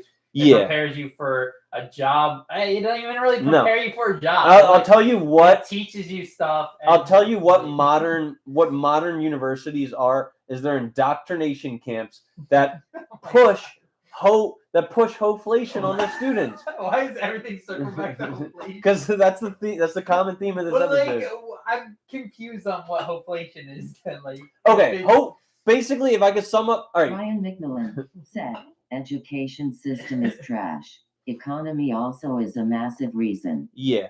So, all right. Sorry. I always hit that one by accident. If you're wondering what inflation is, I think just about everybody knows what inflation is. When your fucking grandfather, was talking to you about when he was a kid, he'd be like, "Oh, I used to get a lollipop for a nickel." You were like, "Wow, a nickel, Grandpa? That's crazy." Nowadays, it costs like 99 cents to get a lollipop. Our grandchildren are going to be like, we're going to be telling our kids, "I used to be able to get a lollipop for $1." And they'd be like, $1? What? Nothing costs $1. Like, they're going to be paying like 5s and 10s for lollipops. So that's what inflation is. Yeah. Hoeflation is, it's kind of like the value of a human. You know what I mean? Like, back in the day, your grandfather would probably be like, "I took your grandmother on 3 dates, and by the end of the 3rd date, I knew she was the woman I wanted to spend the rest of my life with." And he did spend the rest of his life with her. Now, like, women and men are stringing each other along for situationships that last 7 years, 10 years. Oh, God. And you're like, you still don't know where you stand. You're just a fuck buddy to somebody for 5 years. Situationship for that long. Jesus. I mean, what is a relationship that doesn't end in marriage? It's like it's a situationship virtually. You know what I mean? You're just wasting each other's time, which is the most precious commodity any of us have. It's different if you have the intentions of thinking that. Situationships, I feel like one party already knows they're not going to. But like definitely. Or there's not even like situationship. There's not even like any defined terms really. It's just like it's kind of like friends with benefits, isn't it? I mean, but like a relationship, there's no real defined terms either. Usually, a relationship means you're committed to each other. Committed monogamy, Yeah. like sure, but it like not in the eyes of the Lord, not in the eyes of the government. Like you're really just two people that make an agreement that you're gonna like not fuck anybody else. That's because when you're in a relationship, you need to know everything about each other before you get married. In my opinion, how long does that take? There's no set time period on it. That can change from like pairing to pairing. I do think that it can take a while, which is why you should experience certain situations together, like living together. Yeah, sure. And here's the thing. I actually agree with you heavily on this. I think that the process of pairing with another person and getting to know them, knowing whether you would be a good fit for eternal, love and monogamy is a long process, which is why I so fiercely advocate for dating a young woman. If you want to seriously vet a woman to differentiate her from the hoes, you probably want to begin this evaluation process at 18. Her fertility window, guys, it's only going to last, what is it, 17 years from 18 to 35, right? Is my math right there? I mean, you're not infertile at that point, but you're 90% infertile at that point, naturally, without the use of in vitro or whatever. There's a 90% chance that she is infertile. So, I mean, I'm a fan of going with the numbers. Okay. If you want to roll the dice, try a Hail Mary pregnancy, go for it. I just don't think I don't think you're statistically probable of success at that point. I guess me and my brother are really lucky. Yeah. Yeah. How old was your mom when she had your brother? 37, I guess. Okay. Do you know if you probably didn't have a lot of these conversations around the dinner table, but like, do you know if you were both God. natural conceptions or was there I performance enhancing? think it was just natural. I don't think they were planning specifically to have either of us. But like there was no Maybe more so my brother. there was no IBF, what does that even stand? IVF, you mean? Or What is in it stand? vitro? Yeah, what is it? It's IBF, isn't it? It's IVF. IVF. What is that? In vitro fertilization. Okay, gotcha. But to your knowledge, there was none of that involved. No, well, yeah, I would have been told if I was a test tube baby. I'm sure. Well, I don't know, like nowadays, I think it's going. It's so popular nowadays. It's not even going to be like but I don't discussed. think it was really popular in the early 90s. Nah, I don't think so either. Yeah. But yeah, so my mom was born in 52, and my brother was born in 89. So yeah, it would have been 37 because she was May, my brother's December. Okay. When's your brother's birthday? December 7th, Pearl Harbor Day. Oh wow. All right. Do you have? Yeah, it's coming up soon. Yeah. Do you want to discuss character defects again? Character defects? Yeah. What were we discussing about it again? We were just like discussing our character defects. I think you said you were argumentative, stubborn, and I forget what your third character. Pleaser. And a people pleaser. I said I was judgmental, arrogant, and zealous. Mm-hmm. Do you have three other character defects that you feel you could work on? I'm sure there's others. I haven't really thought about it again, but I guess temperament. I could get temperamental. Okay. Like, I don't think I have too much of a problem with it. It's just when I get in heated debates, I guess. But I can get emotional, I guess. Okay, so temperamental. I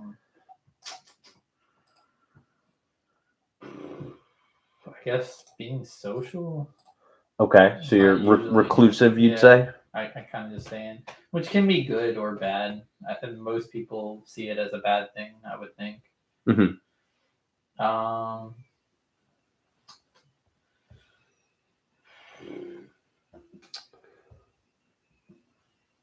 Can't really think of a third one right now. Do you want to go? Yeah, I'll let you think. I'll let you think on yours as think on your sins, boy.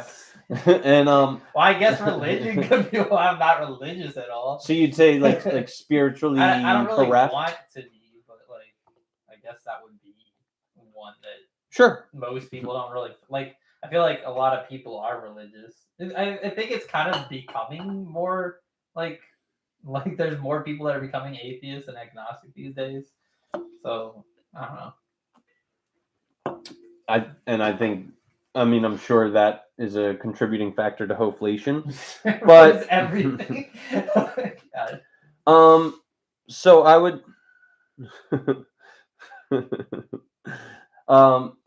so all right, what would I say?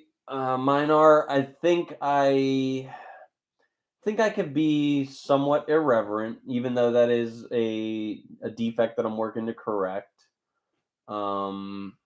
I mean, I know that like kind of upsets you sometimes when I use irreverent words, especially pertaining to women or of other various races or other various orientations or whatever. You know, like I'm irreverent about people's feelings and offering them like reverence. So I'm irreverent.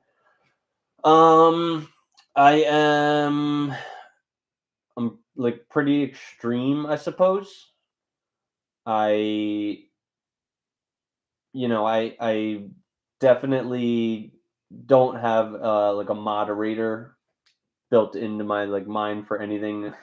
I have to always take things to extremes. And third one is I am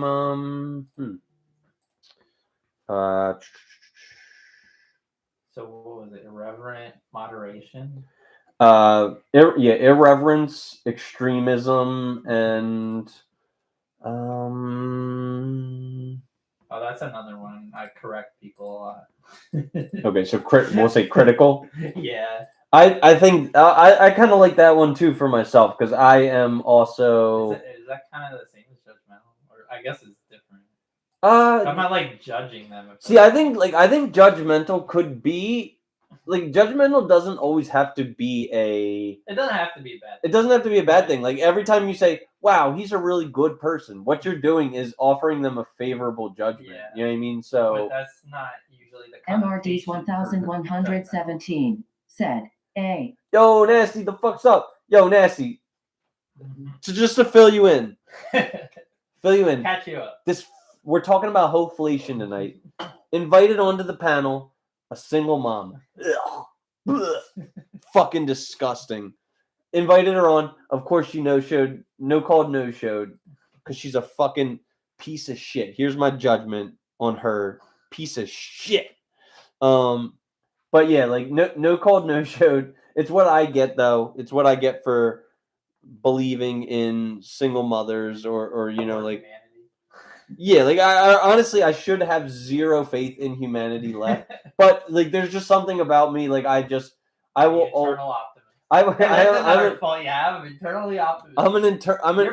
You're pretty pessimist. Yeah, I don't think I think I'm a realist, which I think is typically just Are you? Because you did seem to believe she'd come. I should have. I mean, like I always knew there was an opportunity for her to flake, and I know that a single mom.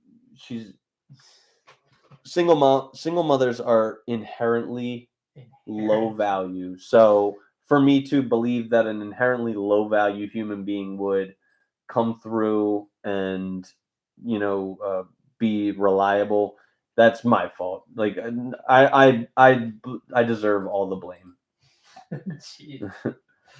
Do only strong humans thrive in 2024? What do you mean by strong? Like physically or in at every aspect? Yeah, people who have adapted to handle the conditions of civilization favorably. Do only they strive? Do only they thrive? Thrive? Well, strive and thrive probably the same, right? Do they strive to thrive? Sure, I guess. I feel like there's a few exceptions, but like for the most part, yeah. What are the exceptions? I don't know. I can't really think of one like off the bat, but like I feel like people who are strong, who handle adversity well, always thrive. I guess an exception would be someone who is kind of born into a money family. I was thinking, and they support them constantly. Yeah, I was thinking about that. Sure. I was gonna say Paris Hilton, but she kind of still does make herself her own money. Yeah, like even the Kardashians, they were born into money, but like the Kardashians are hardworking girls. Yeah. They really are. Fucking. It's weird seeing you praise women. Fucking my God, dude. Because all right, and I had this conversation. This conversation was had about me at my workplace, and somebody made an accusation on fucking conjecture, false slander, just rumorous gossip to slander me, and said like, oh, he really doesn't have a high opinion on women. He's got a low opinion on women. That sounds slanderous. They don't want to be married to black women? Yes. Do they love you? Yes. Then why don't they want to be married to what looks like you? I'm a very forceful woman. Mm-hmm. So what was the initial question you asked me? Yeah, what about black women don't you like? Probably the same things your son don't like about you. But yeah, it was said behind my back. He really doesn't have a high opinion on women, does he? Or he doesn't like women, something like that. And one of my closest coworkers came to my defense and said, like, that's not true at all. He does not dislike women. And that's the truth. I don't dislike all women. All right, like, do I dislike hoes? Yeah. Do I dislike fucking unreliable deadbeat bitches? Yeah. Do I dislike single mothers? Like, probably. I hear you shit talk a lot more women than men. Sure, but that Why is doesn't mean that doesn't mean that like I dislike deadbeat bum dudes any less than I dislike deadbeat bum women. You know Why what I are you mean? ever talking about them? I do. Not really. Sure. Absolutely. Maybe if you dropped the White Knight Act, you would like open yourself up to hearing me Not being a white slander. knight, I literally just never hear you talk about it. That's The only not ones true. I hear you shit on are Sims. Which Yes, is absolutely. Which is going back to you shit on people that are defending women, which is basically like you're shitting on women again. Not defending women, men that All right, hopefully, yeah. men They're that not hopefully necessarily a bubble. defending. Yeah. And I honestly I hate simps more than I hate even the lowest fucking woman on earth. You know what I mean? Like, because for every low down fucking gutter slug of a woman, there's some simp with a bouquet of roses who wants to take her out to fucking Wolfgang Puck and treat her like a queen. So like, he's the one that is making her reality more comfortable, and he is stifling her growth. I hate simps more than I hate any women. But yeah, like one of my coworkers said, like he doesn't hate women, and I don't. I just hold them to account. I hold them to a standard, and if and I do this to all people. Maybe it's because I'm critical. Maybe it's because I'm fault finding. Maybe it's because I'm judgmental. But if somebody all those. if somebody does not meet my standards for what I believe human beings should be, in order for humanity to excel and in order for humanity to thrive. Every human should be like perfect. No, like it sounds like it when you're hypercritical about everything. I'm not hypercritical. I'm not hypercritical of Barbara Corcoran. I'm not hypercritical of Kim Kardashian. I'm not hypercritical of Paris Hilton. I'm not hypercritical of Rihanna, who's a billionaire. I'm not hypercritical of fucking Andrew Tate or hypercritical of Kevin Samuels, hypercritical of Kobe Bryant. I'm not hypercritical of all of the greats who are human beings. I'm hypercritical of the people that are dependent on Section 8, people living on subsidized incomes, people who need food stamps in order to eat, the people who are dragging humanity into the mud, the people that can't wake up for their alarm clock and their job keeps giving them opportunity after opportunity, and they keep on failing the people that believe in them. Like, You're I'm telling critical me of you those would people. Never criticize Kim Kardashian. I'm sure I have, but like I would not criticize her for being. You literally criticize people who have like porn on the internet. That would be Kim Kardashian. I mean, I don't even necessarily criticize people for making porn. All right, I might criticize, but that doesn't mean that I like loathe or detest someone. Like I criticized in this script Riley Reid, but like I'd be a blasphemer if I were to tell you that I've never cranked it to Riley Reid in my entire life. Like, I mean, some people provide necessary evils for the population. You can't paint them all with necessary evils. I thought you didn't like. I thought you considered that like unnecessary. Porn. Yeah. I mean, it's one of those it's one of those things that subdues most men. Instead of bettering their life, instead of achieving high status and high value so they can attract beautiful women to have sex with, a lot of the time myself and other men are a lot more comfortable, a lot more pacified just to get a bottle of lube and wank their little micro pecker. Like I don't think it's a net positive for all of society. But I don't have all the answers. I don't know how we're gonna undo that. I think definitely popping this bubble of Hoeflation will. What do I mean, pop it? No, I said, how do you pop it? You stop simping for women entirely. Have hard boundaries that you will not accept. If a woman is a single mother, she does not dictate waiting until marriage. Like that ship has sailed.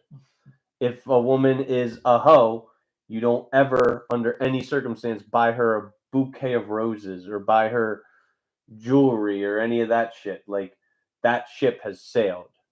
There are certain chivalrous treatments that we owe to reserve for the good girls. And the good girls are not putting themselves out there. They're not. How do you know which ones those are until you? It's extremely hard now because of the prevalence of hoes. It's extremely hard to even see these good girls because their light is so obscured by like I said, the. So you're suggesting we just stop simping. No, but I mean like on a first date, what coffee. First date. You were so quick with first date's coffee, and all right, and there are tells that hoes will give off if you know where to look. If you go on social media, there's so many women like coffee or a walk in the park's not a first date. That's not a real first date. Ho, unequivocally. If a woman says that, ho, you can just write her off. I think the best entirely. Like park dates. Exactly, a park date, or a coffee date. These are two extreme examples of really low. Coffee, so I agree. Like I mean, you can get a snack. And yeah, like I'm even fine with going to a restaurant, going to a sit down restaurant, and I'm even okay with paying for majority of the date. A lot of the times I'll say, who doesn't like a park date? That's ridiculous. Hoes don't like a park date, dude. Hoes don't like any kind of date that doesn't involve getting liquored up, getting fucking getting surf and turf. Hoes want shit that is going to make hoe activity easier and more socially lubricated. But like I said, I'm even okay with taking a girl out to like a dive bar, like a burger joint, whatever, like some cheap meal, something like a date that's costing like $40, $45, $50. And then I'm not above saying like, hey, I'll cover the bill. Will you tip this server for her, good service? And if a woman objects to that, if she like makes a kind of face, if she has any fucking objection to contributing to society in any way, whether it be financially, whether it be fucking emotionally, whether it be behaviorally, if she has any objection to acting like a decent, nice, good girl, I fucking discount her forever. Like these are just my boundaries. These are my standards that I live by, and I think that if everybody acted this way, then Hoeflation would, the bubble could be popped. We could fucking go along with this shit. Get it over with. Like pop this fucking bubble. Pop the bubble. Pop the bubble. Is that a SpongeBob reference? You gotta get that one. What can you think of any other examples of simping running rampant? Twitch. Yeah, like girl content creators that are just ASMR, sitting there like body painting, trampoline pool parties. Like I don't know what the heck they're doing on Twitch, but they just have the weirdest categories for this shit, and it's just literally probably 99% men in the chat just like simping. Mm-hmm. It's kind of crazy. And it's rewarded because they like Amaranth. She's like the biggest Twitch like net worth streamer.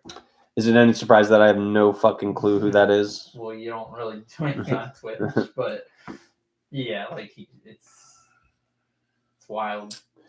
It's extremely wild. Mhm.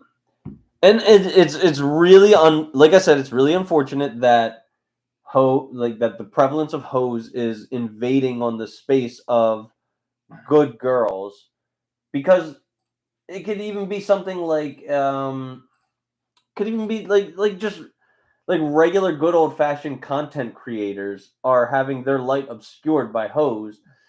Like we live in an attention economy, so there's only so much attention to go around. Like if somebody's watching our channel, they can't be watching another channel. If somebody's watching a hose channel, they can't be watching. Technically, you can have them both on at the same time. Sure. I know people who do that. I don't like even 10 tabs of different Twitch streams. I'm like, how do you even like? They're not really watching, but it'll come up on the algorithm. Oops. Sorry. What was that? I was playing our show because you reminded me that I'm not even watching our own show. How can I'm watching our show. No, I don't usually do it. That's fun. Am I able to heart emoji it? Probably. Yeah, but I mean, we as a society, absolutely, it is imperative that we stop simping for these hoes. It's inflating their heads. They're running rampant, and the price and like every market has a commodity and a currency. Our currency is our undivided attention. Their commodity is their sexualization. When you inflate one, by definition, the value of the currency goes down. So as a result of simp culture, as a result of hoe culture, your undivided attention is being devalued every day. You know what I mean?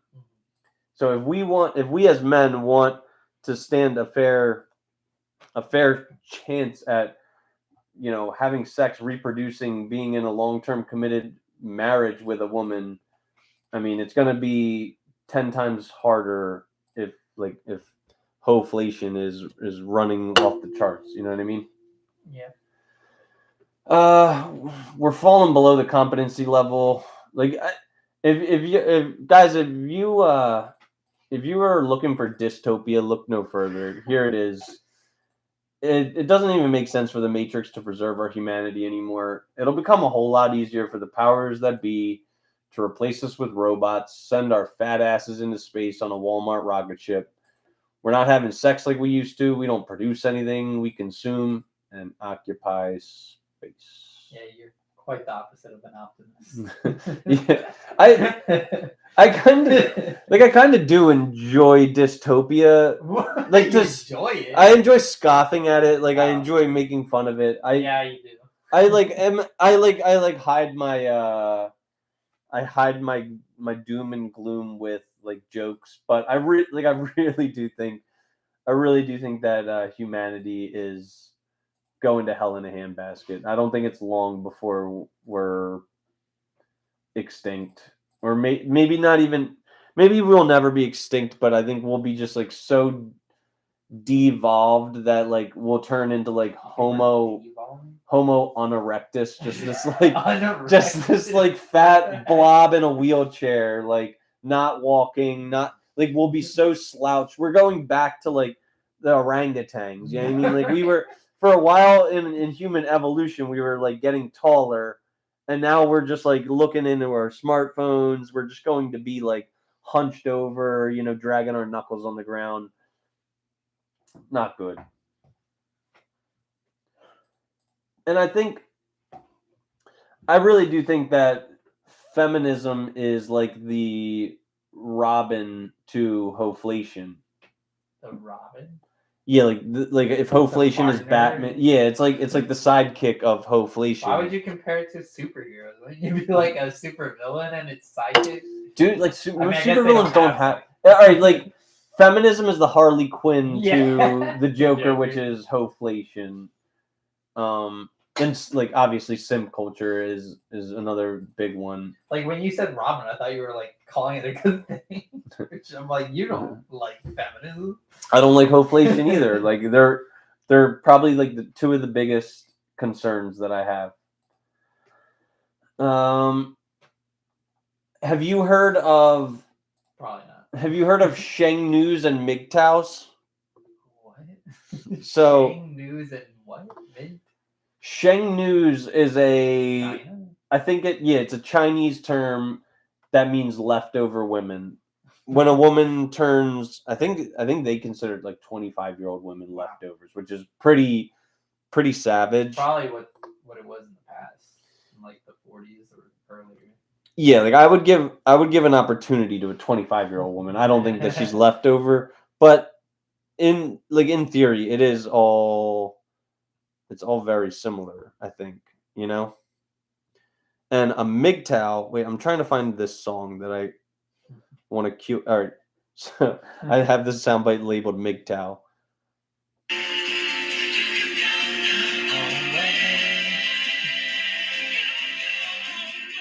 So MGTOWs are men going their own way.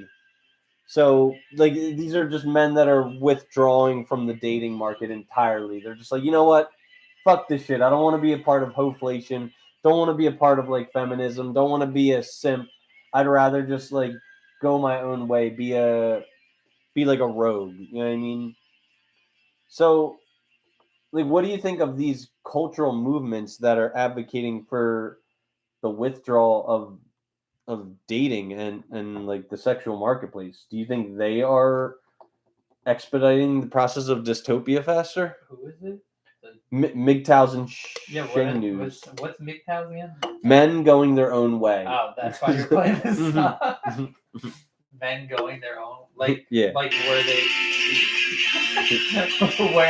like are being by themselves instead of with women. Or? Yeah, like they're not incels. They're not involuntarily celibate. They're just voluntarily celibate. Like, you know what? Fuck this shit. Like this is not worth it. Like I'm just gonna go I'm gonna get a dog and die alone because that sounds so much more. No, buy a dog and die alone. I guess in China, if that's the thing, but I don't think. No, I don't think. Guys doing I don't think MGTOW. I don't think MGTOW is a Chinese term. No. It's just it sounds no. It's MGTOW. Oh, men going their own way. Yeah, but it sounds Chinese. So like that's why I grouped it together. The other one. Wait, so they're not even related? It's just like no. A Sheng Nu is a woman who is discount. Like a Sheng Nu is a woman who's basically just like they're a spinster. A MGTOW is like a voluntarily celibate person. A strumpet. No, a strumpet is a hoe. A spinster is just a woman who was not able to procure a husband and is now going to have to buy a dog and die alone. Well, a strumpet eventually becomes a spinster. Yes. Strumpets often do become spinsters, but I don't think there's that many men trying to go their own, or they're at least they're saying it and don't really mean it, because I don't think a lot of them really mean it. Well, whether on their own volition or not, 1/3 of men being phased out of the mating market won't have offspring. Men are unaliving themselves more. That's definitely going your own way. So that would be involuntary celibacy because no, they don't have control on that. What are you talking about? MGTOWs? No, the 1/3 you're talking about.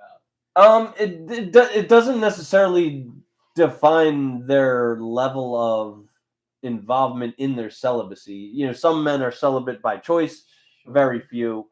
Some men are celibate involuntarily, much more.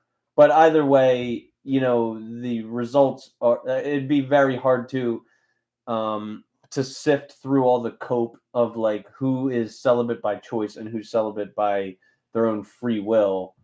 But either way, 33% of the men from ages 18 to 30 are not having sex. Like I think the sex recession is actually the biggest. I think it's the biggest. What's the word? like Problem. I think it's the most catastrophic problem that our generation faces. Like without reproduction, we're going to go our own way, and that is going to be a shallow grave where all of these women are being attracted to the Chads and the Tyrones, the top 10% of men, the extremely high value men. Are they gonna have a sex recession? Are they gonna experience it? No. Just like when there's a regular economic recession, do the top 1%ers, 5%ers, top 10%ers experience the recession? No. Like they can't even tell. But the people that are at the bottom quartile, the bottom third of society, they just die alone. You know what I mean? So, and what is the side effect of this? Do you think these women are just like pairing up with their looks equivalent or with their status equivalent in men? Do you think like the bottom 25% of women are like, oh well, I'm trash, so I'm gonna pair with trash, and we're gonna just be trash together. Wait. I know what your problem is. You do? You're just like me. Trash! Or do you think most of these women are dating up? They're like, oh, that's a Chad. Hey, Chad, will you fuck me? Yeah, I'll fuck you. I'm a Chad. Like, I'll fuck anything. Oh, yeah, cool.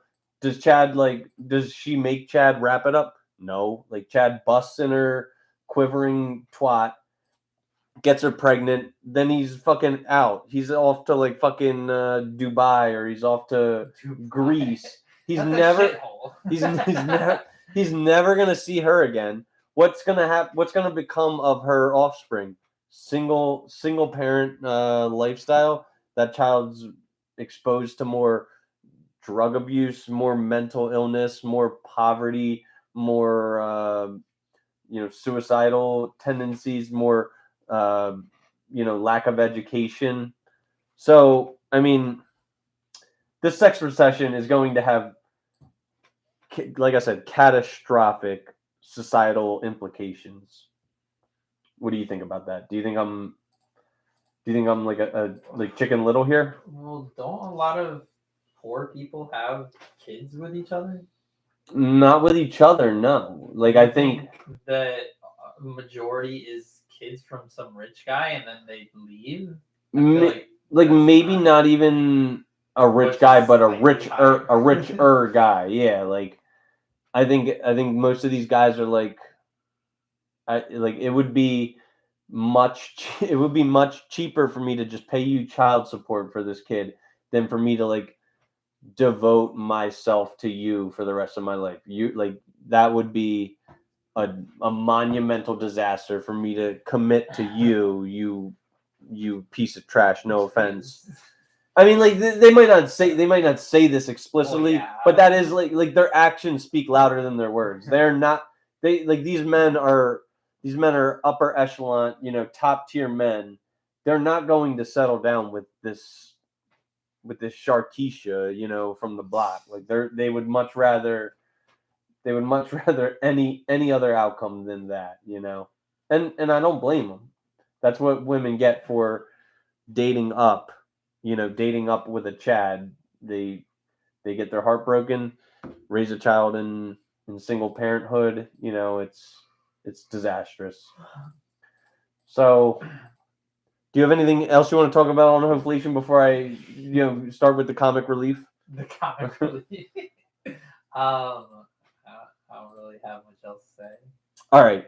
Hopefully you've done a little bit of thinking about this as the week has gone on. Me?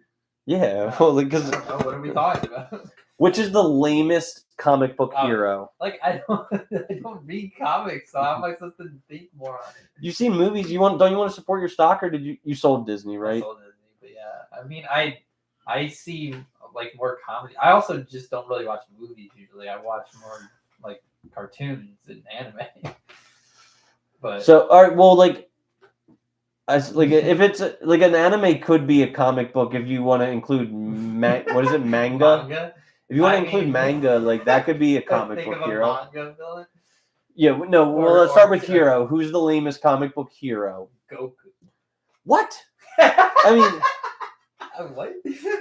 I do suppose that Dragon Ball Z he's is a little fatty. lame. He just loves to eat rice bowl upon rice bowl. You don't have OCD. You have obesity. He's also kind Oversized of stomach boring. and a pair of floppy breasts, isn't that right? He's how many are you playing? These are all my fat, Porky, my hog, obese. bass, double wide, butterball, those sorts of things, right? He's like boring and kind of just too optimistic all the time. He's like the most optimistic person you'll ever meet, and it's kind of annoying. I don't know if you really watched a lot of Dragon Ball. I did. I watched just about all of Dragon Ball, just about all of Dragon Ball Z, and I stopped at Dragon Ball GT. Yeah, I didn't watch any of that, but okay. So I kind of do actually want to like rewatch into it. Yeah. A lot of people like Super, which is like That's most the recent. fourth? Dragon Ball Super. Yeah. Ugh. It's like pretty recent. I I haven't watched a lot of it, but which comic book hero do I think is the lamest? I should have. I should. You didn't even prepare this week. I should prepare for I just my did it off show. the spot. Yeah, doing it off the spot. Comic book hero who's lame. I'll say. I love him, but Aquaman's kind of lame. I was thinking him before, but I think his power is still pretty cool. He does have a good power, but it's only And it gets useful. mocked a lot. It's only So- useful in the sea, and there But he actually only is. like lives in the sea most of the time. I'm not even lying. Not even lying. This is a real panel of a Aquaman comic. He's like stuck in a a net. No, not in that. That'd be like a little more. I'm pretty That sure would make it a little more There was sense. like a scene where It's like a- caught in a net. It's like like the soda Oh, things. like Like he's like caught in the soda thing. my the like. God. They're probably like promoting or like Yeah, trying like- to promote recycling. and Yeah, but it's bad. Dude. stuff. And there's an old like an old meme war on the internet that's going on where like DC guys are fighting with Marvel guys, and they're like, yeah, remember the time that fucking Aquaman got caught in the plastic thing? And they were like, yeah, but do you remember the time Thanos got taken away by police officers in handcuffs? And like they both exist in comic history. Like Wait, Superman was just taken off. no, Thanos, yeah, Thanos? yeah. Wow.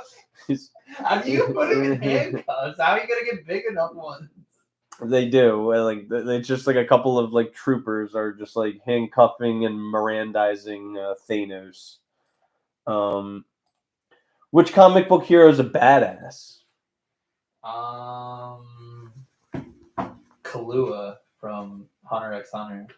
I don't know what that I is. know you won't know that one, but he's a fucking badass. He's like a kid. I don't even remember what age he is. But Hunter x Hunter is about like God, it's kind of hard to explain, but this kid is trying to find his father, and like because he was raised in this like little village by this woman that was I don't even know who like it's been a while since I've seen Hunter x Hunter, but goes to take the hunter exam, which is like where you get a license to kill basically. Mhm. And Kahlua is just this kid from a mercenary family, basically, and he's just leaving the household because he kind of hates all of his family and just kind of wants to do his own thing. But he still has like these like instincts that his family has to just like be able to kind of kill whoever he wants, whenever he wants,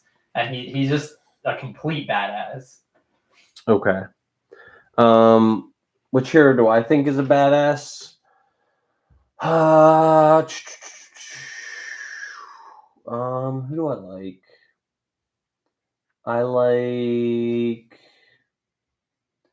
I like heroes that don't have like an I like heroes that aren't OP, you know what I mean? Yeah, that's what Goku was. Was He was OP? pretty much OP. Yeah. Yeah. So Like Vegeta worked his fucking ass off, and he could never get to Goku's level. Vegeta was I love Vegeta. Didn't Vegeta have like a bad bitch as his girl too? Like the girl with purple hair? I forget her name. Blue hair, Bulma. Bulma, yeah. Like I liked her. Bulma was a badass too. Yeah. Even though Rai would like be sickened with me if I liked a short blue-haired woman. Like She's not short. no, Or you mean short hair. Yeah, like a short-haired, blue-haired woman like that. Like Why? Rai expressly forbids me from. Why? It's like kind of like the staple of like feminists is to have Oh. short blue hair. Yeah, I don't really like short hair. I'm trying. All right, maybe I could go with a female Yeah. superheroes. Jessica Jones. I think love she's a Jessica badass. Jones, yeah. Power Girl is her comic book name. Mhm. Which comic book villain's the coolest? The coolest.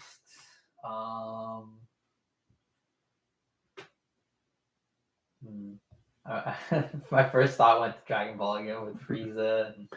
I Cell. disagree. I don't even think they're that cool. I kind of did at the time, I think, but how about Cooler? His name's Cooler. Wait, he's Frieza like upgraded He's Frieza's or brother? nah, but fucking he lame. wasn't Sounds like- so lame. You can put him in the lamest, definitely. Brawly was fucking bad. Brawly, he was like huge and Brawly. could actually kind of get in. He was like, from he could kinda Dragon fuck up Ball. Dragon Ball Z. Z? He was well. He's from the movie, like the Brawling. I'm movie. sure I saw it. But he's like fucking jacked. Like he's ridiculously jacked. Wait, we're talking about villains, right? Villains that are cool. Yeah. I said Jessica. Or wait, A lot of people from Super would say Jiren, but I don't know him that much. But he looks kind of cool.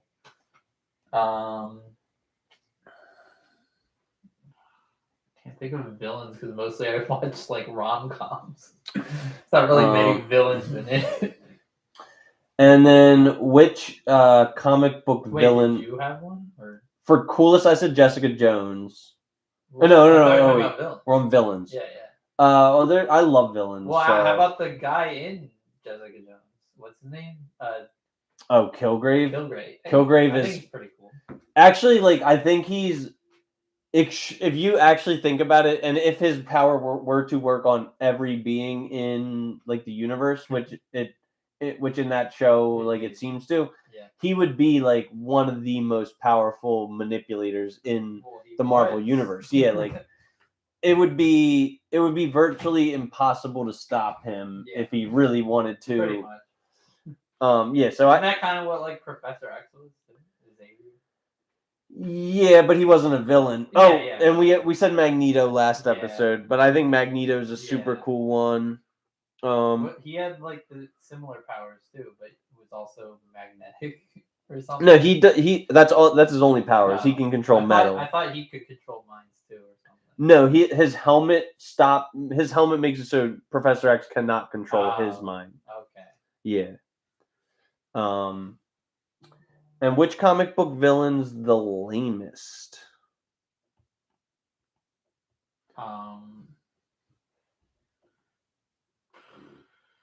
Which villain is the lamest?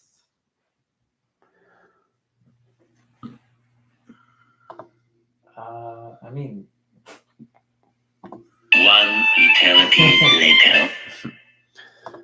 Did the SpongeBob villain count? Is there a SpongeBob comic? Well, I would assume there probably is. I haven't read it, but maybe. Plankton. Plankton's the best villain. The I best? love Plankton. I think he's fucking lame, but he's not Alright. OP. He's funny as shit, and he's got like the best like insults and shit. What right about? off the spot too. I keep thinking of Dragon Ball. Like I'm going to Cell. He's kind of lame. The guy who created the androids was kind of lame. What about? Raditz. What about The Red Ribbon Army? you? How much have you seen of the Marvel universe? Like, is there a lot that you have not seen? Which ones are Marvel characters again? Iron Man, Thor. I Spider-Man is, right? Yeah. I've seen, like, the He's first got one, some yeah. lame fucking villains, dude. He really Isn't the does. Green Goblin pretty lame? Yeah, he is, dude. Like, Yeah. honestly, I think Rhino, Right. trash. I think Green Goblin, I know what your problem is. You do? You're just like me. Trash!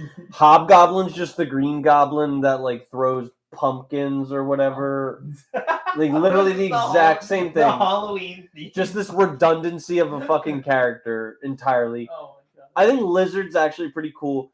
Doc Ock, kind of trash. Electro, kind of trash. Shocker is just like fucking a reskin of Electro. Like, they're basically the exact same thing. What is there? Scorpion. He's basically just Rhino, but a different character. Vulture. They did Vulture. Michael Keaton in Far From Home did a great job at being Vulture, but Vulture's kind of trash in the comics. You could basically call every Spider-Man villain trash. I like the Lizard. Sandman, trash. What a fucking corny ass like power. I was thinking of I Sandman turn into too. sand. Like, oh wow. Like, so yeah, I think, is there any Spider-Man villains that are actually like really unique and cool? I think Venom is pretty cool. Venom's cool. Who else Venom's is there? badass. We basically just named all the Spider-Man villains, and because those are the ones I know. and like two of them are not trash in my opinion. The one in the Deadpool movie was kind of badass. Yeah, but he like, you're talking about Deadpool 1? No, the Wolverine. What Deadpool and Wolverine. they were just, what was her name? I don't know. She was pretty. The one who could just grab your mind and fuck with you. Pretty forgettable. Literally mind fuck you. Yeah, I mean, I guess. I think it was a good rendition, but I think she's kind of lame, in all honesty. Should we go on to... Wait, we didn't do Disney, did we? Back to Disney again. Who's the most insufferable Disney protagonist? We already said Alice in Wonderland, right? I don't think you gave a synopsis on why. Like we said, we talked about the Queen, but not about Alice in general. Why is Alice insufferable? I guess she's not insufferable. Well, I remember, like, wasn't in the beginning she was just like, was she trying to get away from her She was sister, kind of. No, it was her mom, wasn't it? I thought it was her sister. I think she was kind of acting like a bit of a hoe. Not gonna lie. How was she acting like a hoe? Because instead of like focusing on her studies, instead of becoming more like who is she going out to fuck? anyone and everyone. A rabbit and yeah, a like caterpillar. the rabbit. You know what rabbits do? Rabbits fuck. That's why they say fuck other rabbits. Yeah. Fuck human girl. Well, in Wonderland they fuck it, like everybody I be don't fucking. think that rabbit was fucking anybody.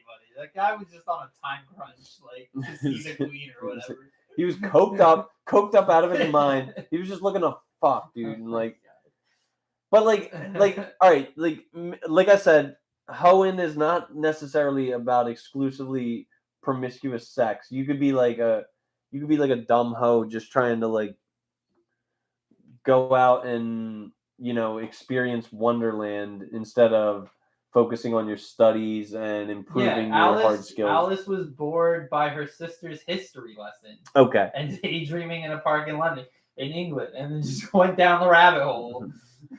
She should have, like, if she was not hoeing, she would have focused on her studies. She would have gotten into a good, maybe even gotten a scholarship at a nice university, and taken her studies more seriously, and then devoted herself to being a domestic housewife. If she was really why even study? because high value women know that high value men are going to be in these high value career fields. So why study history and all that instead of just studying being a housewife? It's a very there's not any exposure to it, like to like housewife school, like. Well, I mean, there's home ec.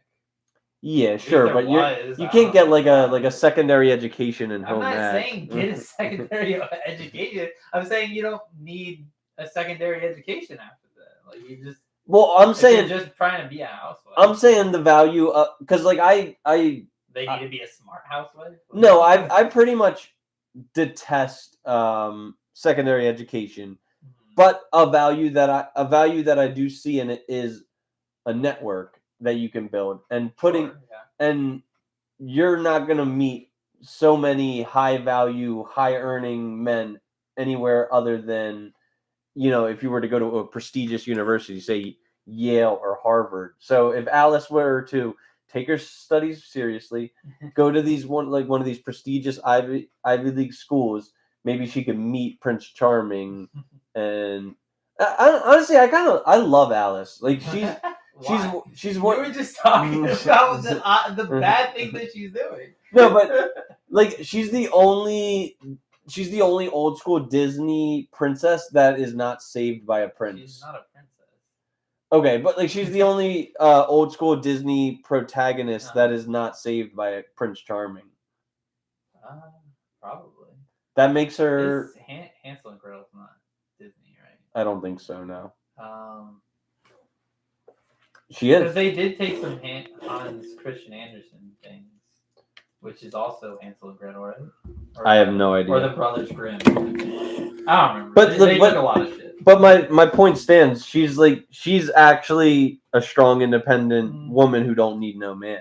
Well, she needed a bunch of weird animals. Weird imaginary. Wasn't it like all a daydream or a dream or something? Of course, anyway? yeah. So I guess it wasn't.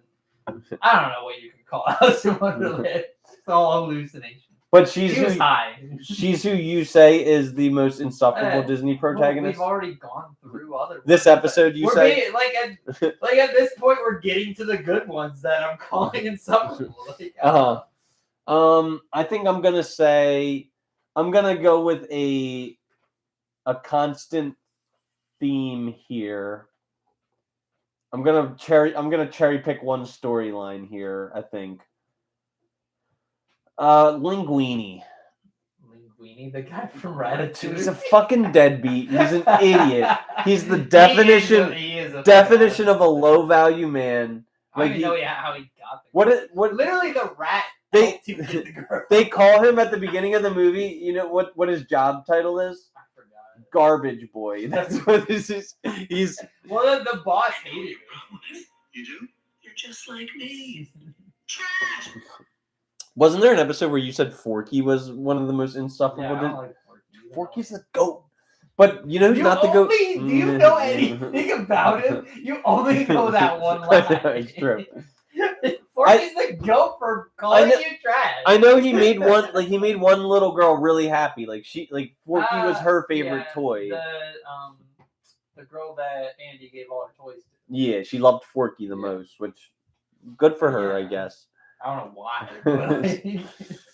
why. But he's a garbage. Fucking Linguini's a garbage boy. He's trash. He doesn't deserve anything. He's a trust fund baby, right? Like he inherited the entire Gusteau's chain from his single mother who fucking dies. She's trash as well. Gusteau, high value man. He's a franchisee. He owns this international fucking fine dining, restaurant chain, and he steps down, has an indiscretion with Linguini's mom, busts a nut in her quivering twat, and then that happened in the movie. Well, how else did Linguini come to be? Like what? Like wait, you're talking about his father. I thought you were talking about his father's Gusteau. Yeah. And his mom is just some single strumpet. You know what I mean? Like some single strumpet who had sex out of wedlock. Yeah, what if her name was Strumpet? Because he's Linguini. Like it sounds like it'd be a fitting pair. Tonight's special is Linguini Strumpet. With truffles. Who's the most righteous Disney protagonist? I'm trying to think of some new ones. I mean, we said Moana before, right? And Mulan. I think I've always thought I'm kinda Moana like- was insufferable. So, Why? because I like kinda go back and forth on all it. she needed to do was obey her father, stay on dry land, and she would have been Why? safe. No, because the island was going to shit. But she didn't know- all their resources. She was supposed to become the queen. She has to be able to serve her people. Did she know that the island was that's how going to she shit? found it. Yeah, like the whole problems that were going on. The coconuts were going rotten and black. And, I don't know. It was because of the heart of Tafiti being taken by the Rock's character. I always forget his name. Maui. Maui. I don't know why. It's literally Hawaii's like second biggest island. But yeah, like all the food was going rotten and stuff, and I think that's the whole reason she was going out, was to like find more resources, like a place with more resources or something. And the parent, specifically her dad, was trying to get her to stay on the island, saying that their home is the island. That's all they know, and that's all they ever do. Except their whole past and history was they were wanderers. Like they literally rode ships to other islands until they like stayed on that one for a long time. Mm-hmm. All right. Sure, I'm fine with Moana. I'm sure with Moana being hypergamous and wanting to homie hop from different island to island until she finds one that's got the most provisioning and resources. That's what their people did. My most righteous Disney protagonist is Colette from Ratatouille. Because for everything bad you could say about Linguini, Colette is a heart. And here's me praising women. Okay. Colette is a hardworking woman. She's always arriving for her shifts early. She's always, looking very presentable. She's clean. She's got like systems in place, and she's got principles that she, lives and dies by, like clean sleeves, dirty apron. She, she teaches fucking Linguini how to fish. Yeah. She doesn't just pull the Remy and just give him a fish. You know what I mean? Yeah. Like, maybe if he would have like gotten independent of the subsidized fucking culinary skills that Remy was giving him, he could have just, put his nose to the grindstone and gotten good at cooking the old-fashioned way, and then he wouldn't have had to rely on a rat. Rely on a rat and corrupt the actual establishment of Gusteau's, where his entire family fortune came from. Maybe he could have just, pulled himself up by the bootstraps. I think you might have already mentioned it, but I thought of insufferable protagonists. Mm-hmm. I don't even know if you call them protagonists, but literally all the people in WALL-E. Yeah, I was going to say them. Humanity in WALL-E is Except very like insufferable. the main John guy, Goodman, the captain. He kind of became better. He is. He was kind of cool. He's fucking righteous, man. I love John Goodman. Yeah. He's like one obese person that I actually really love. And who's the most redeemable Disney villain? So I'm gonna continue on this Ratatouille stream of consciousness. The bad guy in Ratatouille. He's not like he's not. Did you see Ratatouille recently? No, but it's like one of my favorites. But he's fucking. I did like him. You're talking about the Are you talking about the boss or the inspector? Yeah, the boss is a little bit of a sniveling. The inspector's kind of yeah, but his only concern is that there is vermin in his restaurant. Like, that is a health code violation. All he's trying to literally get the restaurant shut down. Yeah, like, he is trying to avoid like fucking culinary malpractice. Let's be real, that wasn't his only concern. He hated the main character and he did. He was jealous. Just the rat. He was jealous. He was envious that of is Linguini. fair to want the rat to not be in the kitchen. But like once again, Linguini was a deadbeat, an idiot. Yeah. Like, he was dumb, and all of his concerns were founded and reasonable. Like Yeah. he knew that Linguini did not deserve Yeah. what he got. You know, Why he is this a good movie? It sounds like the protag's a bad. Like wrote Ratatouille's a character. great movie. It was. And honestly, he knew that Linguini's mom was a fucking hoe, dude. Just some dumb single hoe with a kid. Wait, also and wasn't he trying to get like the inheritance? Yeah, the like the villain was trying to get the inheritance. He was he's still a villain. I'm Yeah, not yeah. saying Like he's just a redeemer. yeah, but you like brought it to only the Ryan rat. Nicholas said, solid movie. Ratatouille's a fucking goat. I don't know if we mentioned this one, but Cruella de Vil. Is redeemable. Yeah. She wants to like. 101 dogs ravaging this apartment. Like, why? Yeah, but she wasn't just trying to like. Yeah, I know she was obviously a bad person in general. Too, Baddie. but if we're talking about redeemability, that's something that's redeemable too. These dogs were a menace. They were overpopulated.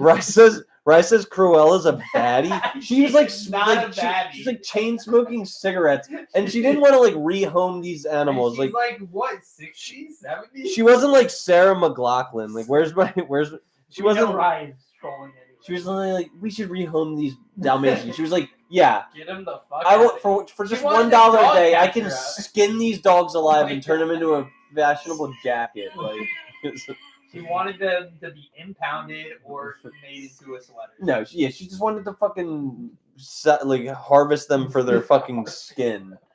Well, wasn't she mostly just trying to get him kicked out and impounded? I don't think she was. No, I she thought might have wanted like a suit. spots were in the movie, and like she was like a high status fashionista that wanted to like harvest the puppies for their skin. And all right, so what are we on?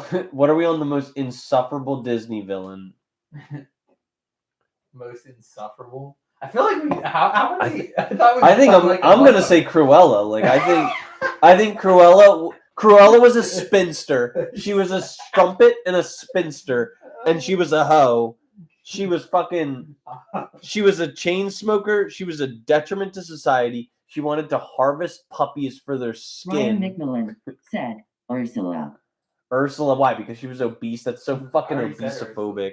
I mean, And I stand that Ursula gave Ariel a vagina, and she brought Prince Eric and Ariel together. You think Prince Eric would have looked at her twice if she just had like a fishtail? Like no, yeah, like Ariel's insufferable. Didn't listen to her father, and her father was a simp who was leading Hoeflation underwater. Like fucking, he was simping for Ursula, wasn't he? What, train? Yeah, like he didn't have. Did he have a wife? I thought that like. Wait, yeah, wait, I don't remember. Somehow Ursula like captured King Triton. I mean, she probably brainwashed him or something. But like she's a Queen. fat octopus. Like why are you getting fucking captured by a fat octopus? Well, when you're no, I mean like actually mind controlled, not like manipulative, right? Like I think she had that power or something. Sure. Okay.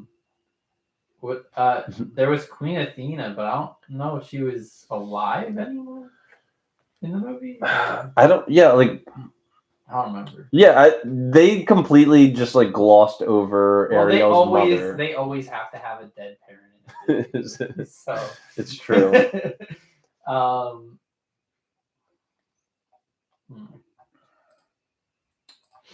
If you Rye seems to say Ursula, he likes Cruella de Vil, which is In an early script, Ursula was intended to be Triton's younger sister.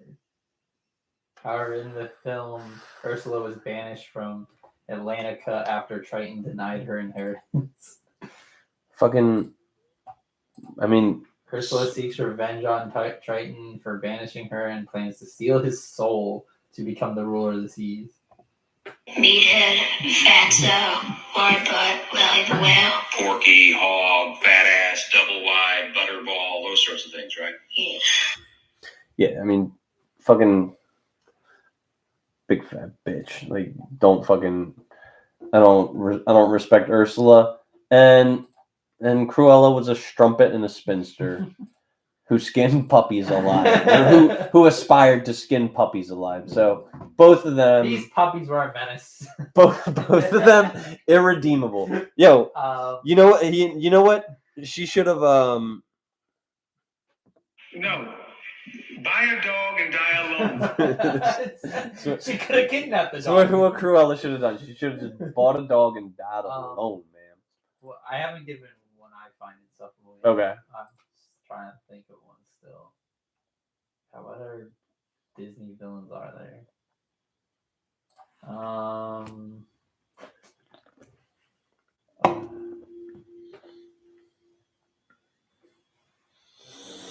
Yeah, I don't know. I can't really think of one. Okay. I've already like through so many. You said, wait, what are we? We're on insufferable villains. Yeah. Insufferable villains. We have gone through a lot. Mm-hmm. I guess I could look up Disney villains. Yeah, I'm trying to think. I think a redeem.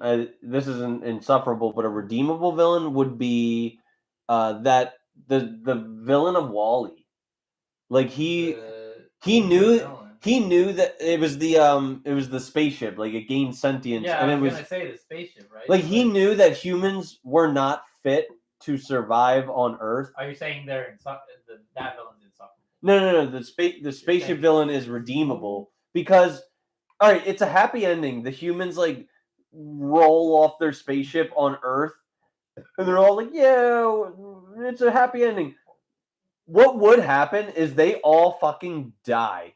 That planet is uninhabitable. Mm-hmm. They're not fit to survive on any planet. Well, wouldn't it be better to get them fit again instead of appeasing to them and enabling them to be fatter again? But they're that's worse. They're just going to die though. So maybe he's not kind. Maybe. Oh, I don't think I brought up this one. Okay. Redeemable villain, did I? You've seen The Fox and the Hound?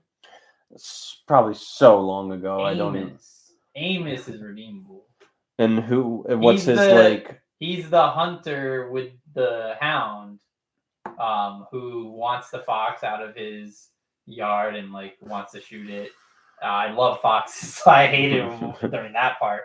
But in the end, he kind of, after everything happens, he kind of is fine with the fox, and the old lady who owns the fox for that time period, and they kind of build a friendship, maybe even romantic relationship with each other. Okay. So I don't know why he's considered a villain. I guess he wasn't. He was throughout the movie mostly, but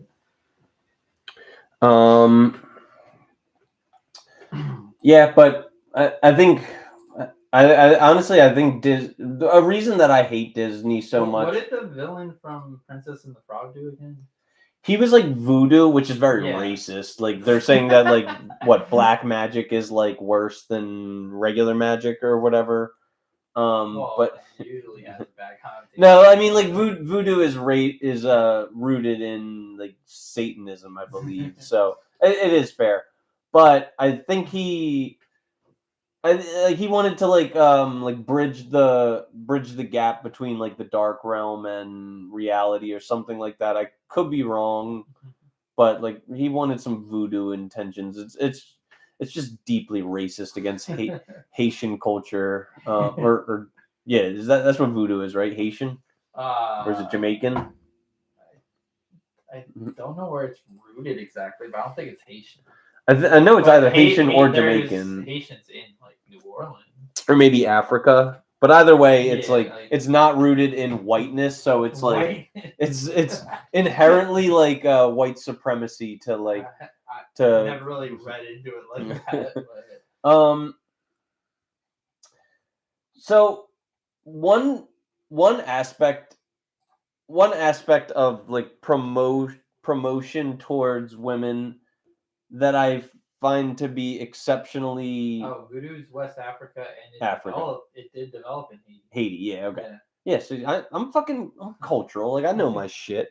I'm not Haiti's a shithole. Okay. I do believe that you should go all out on an engagement ring. It's like it's one way not to uh like contribute to Hoeflation, you know? What do you think about You that? said go all out on it. Yeah. Like it's only if you do it the right way, it's a purchase you're only ever going to make once in a lifetime. What is this change of tune? What you I've always been a proponent of Well, I guess if an you get a expensive change engagement ring, back- not an expensive wedding. I don't think you should have an I expensive thought you wedding. were complaining about expensive engagement rings too. Well, all right. Like, what's the? Or do you just mean wedding rings? Or No. Engagement rings. Like, I think a wedding band should just be like a little gold band. You know. but you complained about how you at first said it was like $10,000, which is more closer to like 3,000, and you complained about that too. What about 3,000 or About 10,000 for engagement ring? Both. I do think 10,000 is You astronomically. said go all out. 3,000. I think 3,000 is absolutely reasonable. I don't know. You don't know? I think more around 1,000. 1,000? See, And also like it's hard to really put a number on it specifically, but like it's just one that kind of like you can find a good looking ring at less than 1,000 anyway. yeah. Like if you're buying for more than that, you're literally just buying for the price tag and buying because people tell you this is rare and more expensive, so buy it. I just want the engagement ring that I get for my woman to be just like a beacon Like, that says she's taken, you know. You never said this before. Where is this coming from? I've said it before. You were shitting on engagement rings and expensive. Well, I want an engagement chain, Yeah, and that was your counter to it. I You're want my like, engagement if chain. I'm going to do that, I want a great engagement. Are you just changing your tune because of this? You need that chain? I mean, like, I honestly like diamonds are forever, right? A wedding is not. So I'm firmly against spending a lot on a wedding. Line just to sell more diamonds by saying diamonds. Yeah, but like I'm gonna add the caveat to the De Beers line is diamonds are forever, weddings are not. So like weddings, fucking trash, dude. Like I know what your problem is. You do? You're just like me. Trash! it's the most solipsistic behavior that You we love have. that word recently. I just heard like or I is just it just on here that you said it? no I've begun adding it to my repertoire. Like the word vehemently. I'm gonna start incorporating vehemently into my. That's not how you pronounce it. It's Vehemently. vehemently. Yeah, vehemently. That's that good. sounds so silly. Because it's what it's. He's a mover or shaker. Okay, man, but these men don't settle. They don't settle. They don't get women who are. There are men on YouTube right now saying, I don't know what I'm talking about being high value. But here's one thing that they do agree with me on. They don't take a woman with children. They don't. I've had men who vehemently disagree with me on a lot of things. They don't listen to me, but unanimously, you don't take another man's children. Because that's not even. I've had men who have vehemently disagree with me. Don't take a woman with children. If you already have, Godspeed. I wish you the best. If you can avoid it, please. Ryan McMillan said vehemently. I've had men who have vehemently disagree with me. So I know for me it's a red flag. How many kids does a single woman need to have before you raise a red flag? I mean, I guess One. Yeah, like it is a red flag. And I'll even, just like the abortion topic, I'll offer some exceptions. If her husband beat her, was severely mistreating her, right? Like don't you usually blame her for having the choice of going with someone like that? I mean, to an extent, yeah. Like women are supposed to operate with sexual selectivity and are supposed to, suss out their partners. Not but- everyone beats you right away. Exactly. So, like, if a woman if a woman is severely mistreated and she needs to get away to, save her own life, I do not fault her as extremely as if she's not, so if a woman is Sounds like you're promoting the hoe bubble. I'm not promoting the hoe bubble. So I mean, but I do believe some women probably engage in this domestic violence both ways. They hit their man, they hit their man abundantly, and then one day he snaps, he hits her back. Do I think it's warranted? Absolutely not. But I think I think some women are asking for it a little more than others. But back to my point, if a woman stays loyal to her man, holds him down, she does not strike him, she does not nag him to death, she's just a wholly good woman, and he still maybe develops a substance abuse problem and mistreats her, abuses her, I absolutely draw an exception. She is, that's not a red flag. That's just, a poor circumstance that she had to overcome. If her husband and father of her children dies unexpectedly, that's, I can make an exception. She didn't plan on her husband dying. So, she has a reason for being a single mother. It's not necessarily through fault of her own. Maybe if her husband becomes incarcerated for a long time, he'll never see the light of day ever again. Maybe he was any extremely severe crime that he was obviously trying to hide from her. She didn't. Like Walter White. Yeah, like Walter White, like Dexter, Dexter had a wife. Yeah, she was a single mom actually. Way before. Yeah. I never watched it. So. But she was written to be this perfect woman. Really? Minus the baggage that she had from her old baby daddy. Rita was perfect. What was the old baby daddy's problem? He was an alcoholic and a drug addict, and he abused Rita. So she had a lot of mitigating circumstances for her single motherhood that kind of allowed her, that gave her special allowances. How many abortions does a single woman need to have before you raise a red flag? It doesn't matter to me for that. It doesn't matter? No. It could be. Wait, what? Could someone have vehement abortions?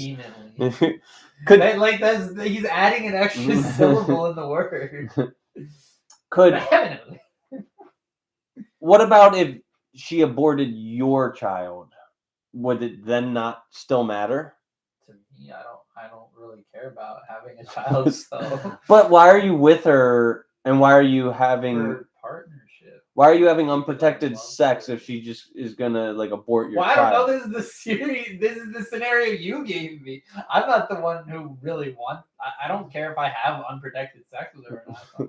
Because you're just gonna keep aborting the baby, But I would rather not have to have her go through an abortion. I'd rather just have protected sex. Ryan McMillan said, "One."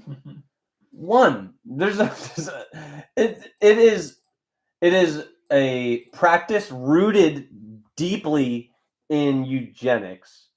Deeply. They disavowed the founder. They don't care about the founder anymore. It's not the same organization anymore.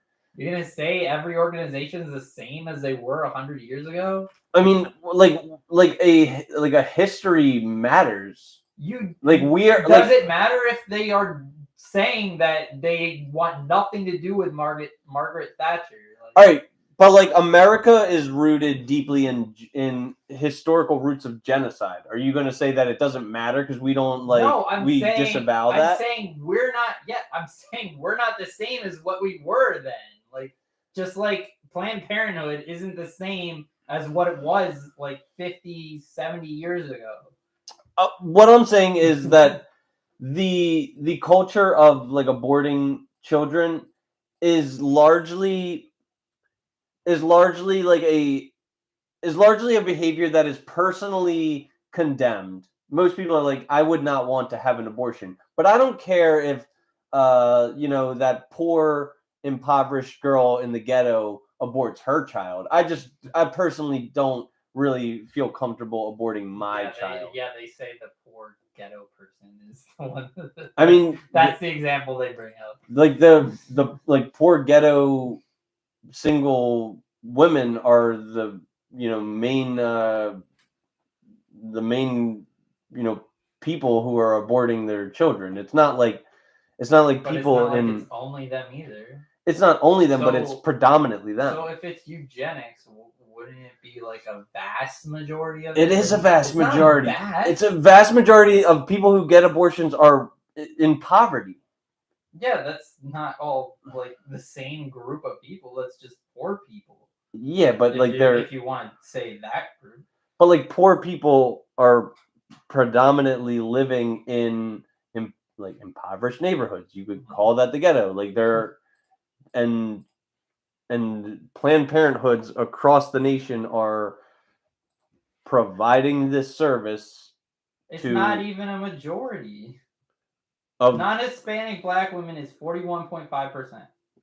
I didn't say anything about race. Then that's what the eugenics was about. It was about race. No, eugenics is not about race. Eugenics is about class. Eugenics is about. Margaret Thatcher was about. She's not the founder of Planned Parenthood. Who was? I'll tell you right now. You could just type in on Google who is the founder of Planned Parenthood. Margaret Sanger. Yeah. Thatcher. So, I can do this, but define eugenics. I'm pretty sure it has nothing directly to do with race. Yeah, but that's what hers was. The study of how to arrange reproduction within a human population to increase the occurrence of heritable characteristics regarded as desirable, developed largely by Sir Francis Galton as a method of improving the human race. Eugenics was in the human race. That's not like a specific race. Was increasingly discredited as unscientific and racially biased during the 20th century, especially after the adoption of its doctrines by the Nazis in order to justify their treatment of Jews, disabled people, and other minority groups. I don't see much on class there. Well, you should look up what the founder of Planned Parenthood said. She said that she was, largely reserving the right to reproduce to people who had the means to do so, which is not even the rich people. Yes, which is not even necessarily inherently false. What do you mean? Like only rich people deserve the right to reproduce? That's like eugenics. No. You were saying. I thought you were saying only the rich people reserve the right to get abortion. No, only the rich people reserve the right to reproduce. Oh, okay. Because they have the means to do so, which on its face is not even necessarily like totally wrong. Like it does cost a lot of money to have children. So yeah, and no one's really helping them afterwards. But nobody helps you have sex. Like you are taking on that. Yes, but if you're bringing someone who can't raise a child, you're bringing that child into the home or into an orphanage, wherever they end up going after birth. That's not really that's not really that much better. Sure, it's not that much better. It's just a lot more like holistic and natural for people to carry their children to term when possible and to do their absolute best to provide a loving upbringing for our young. Like it's just anything other than that is like like barbaric. Is that fair or no? If it was barbaric, we wouldn't be doing it at all. Oh, that's not true. We do barbaric shit all the time. What? We fight each other. We fucking abuse Stuff each that's other. against the law? Yeah, and like there are laws in certain states against abortion because Yeah, it now is there are. it is because it is a barbaric practice that you wouldn't want to see a person who you love undergo, right? Or would you be fine with your loved one aborting multiple children? That's their choice, sure. It's no skin off my nose. I None of my business. I think that it is concrete proof that you don't ultimately love them as much as somebody who doesn't want to see them murder a being with inside them. I don't love them? Not as much as someone who doesn't want to see them murder their babies. What? What are you talking about? I don't love them because I'm fine with them having an abortion? Yeah. How? How do those even equate? What? Because it is Oh my god. because it is whether you like to admit it or not, whether you'd like to classify it this way or not, it is the termination of human life inside of a woman. So Whether you classify it or define it one way or another, you can define that with IUDs as well. Are we gonna get rid of IUDs now? There's a difference between terminating a zygote There's not. Yes, there is. It's literally a form. You can form the zygote in a IUD, and then it gets aborted. Does it have a heartbeat? Abortions are done before heartbeats too. Okay, sure. Does a woman whose IUD terminates the life of their child even know?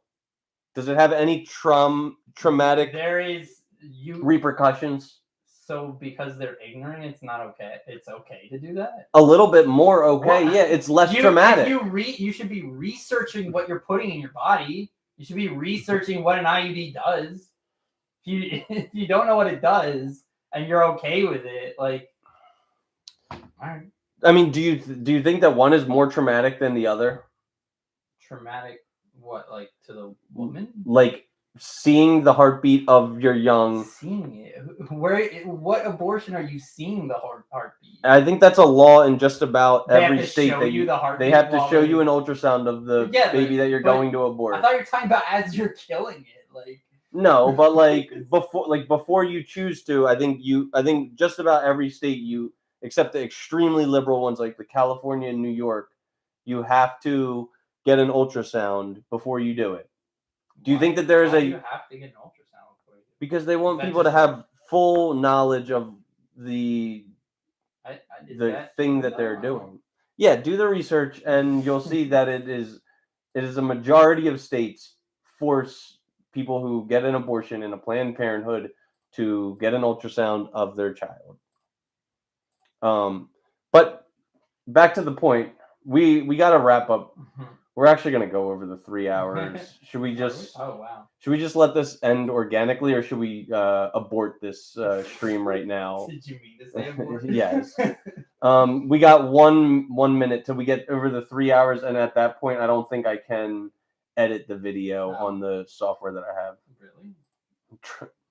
Rye has one more speech to say, I think. Really? Ryan McMillan said, trauma is in the eye of the beholder. Only 10 states require an ultrasound before an abortion. Okay. And 8 of those states require the patient to view the image. So 2 of them don't even force you to view it. All right. Other states, they may choose to have it or not. It's a shame that we have to wrap here. What? Do you think I even? You know what? This fuck it. The stream's about to go over anyway. I'd rather it just end traumatically. Traumatic? Or not. I'd rather. I don't want it to end traumatically. Fuck it. We'll just like have an organic ending to this show. So, are you going to tell me right here? Ryan McMillan said, audience are a bunch of hoes. They are, dude. Fuck our audience. Fuck. So the audience are a bunch of hoes. Yep. So are you gonna tell me you meet a girl, you're madly in love with her, you guys have unprotected sex, you impregnate her, all right, the two options are that she's wearing a copper IUD and it terminates the baby after, I don't know, fucking 48 hours. She doesn't even ever notice that she was ever pregnant. Or she goes to a Planned Parenthood and is Pennsylvania one of the states that we need to look at an ultrasound? I don't know. But Okay. For whatever. Let's just say for this argument, she doesn't need to see the ultrasound, but she needs to make the conscious decision that she's going to get an abortion. Which one do you think is more traumatic for your loving life partner? Probably the Planned Parenthood one. Yeah, it is trauma, right? So are you saying that you are fine with exposing her to trauma? You don't really care? So you think having a kid for 18 years is never going to be traumatic? I don't No see- traumatic experiences in that at all. But there are also like extremely loving, endearing moments, Sure. and What if she doesn't want a kid? I don't think she's having an abortion if she wants a kid. well, like why doesn't she have a copper IUD? Why doesn't she have any one of the 47 forms of birth control if she really doesn't I don't want know. a You kid? made up the scenario. I'm not gonna have unprotected sex with her. Okay. Well, and this is a reason why you have never, impregnated a woman who got an abortion, because you're not willy-nilly slanging around your schmeat like some fucking idiot. I mean, neither of you, but you seem against it. Vehement. Men on the YouTube are vehemently against. Because I'm also not willy-nilly slanging Exactly. around We my have different schmeat. views, even though we're of the same mind of using birth control. But I think even though we have different views about what ought to be legislated with regards to this topic, we both agree that abortion is bad, right? I guess. I mean, if you didn't think that it was bad at all, like you could just be going out and impregnating it's not women. Ideal. Why isn't that ideal? Because it's an invasive procedure. Yes. Yes. Why else? Like, is that the only thing that is bad about an abortion? Killing the fetus. Well, what's so bad about that? If it's just like this parasite. I feel like killing things in general is not usually a good thing. I'm not for killing animals, but I'm for eating them. Like chemotherapy kills cancer cells, but you wouldn't say chemotherapy is bad to. Okay, but are you trying to compare a fetus to cancer? I've heard the comparison made by pro-choicers, So I don't agree with that, but I agree that by definition it is technically a parasite. I don't think it's a comparable parasite to a virus or a bacteria or cancer, because those are things that are actively eating away at you, trying to kill you.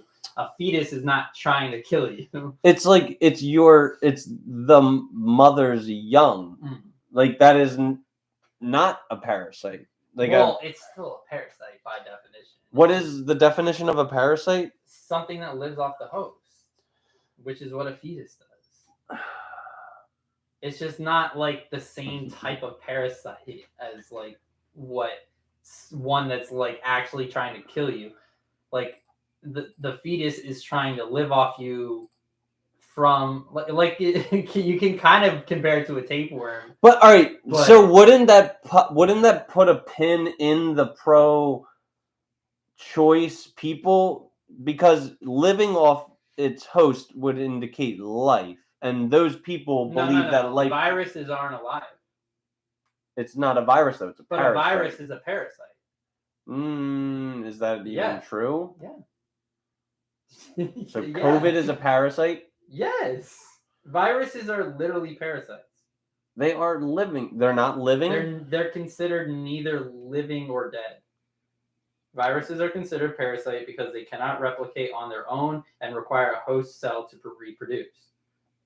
Okay. Well, I did my like I've- science project. I vehemently disagree that a fetus that a human fetus is a parasite. I mean, this might just be like tomato And then, kind of. According to most scientists, viruses are not considered alive because they lack the ability to replicate on their own, meaning they need a host cell to reproduce, and they cannot carry out basic life functions like metabolism without a host cell. Therefore, they are considered non-living entities. Okay. Wait, who's What? Rye's talking about Jared McCain. Who's that again? The Sixers rookie. Why? Right, fuck that zesty Why? ass motherfucker. Watch our fucking I podcast. thought he was Listen. watching. He was, and now Jared Nice, McCain's on. basketball taking his Yeah. attention away. This is exactly the Hoeflation that's going on. Yo, Jared McCain, hoe. He's a fucking hoe. He's a fucking TikTok hoe. I joined TikTok, by the way, Really? just because I'm trying to market this Understand. show, trying to Yeah. get fans and Hit shit the like that. algorithm. Oh wait, what the fuck? What? Our Patreon. Should I take this time to do a Patreon plug? Sure. Our Patreon now has 3 subscribers. We got 2 tiers, guys. The 2 tiers are, how do I check?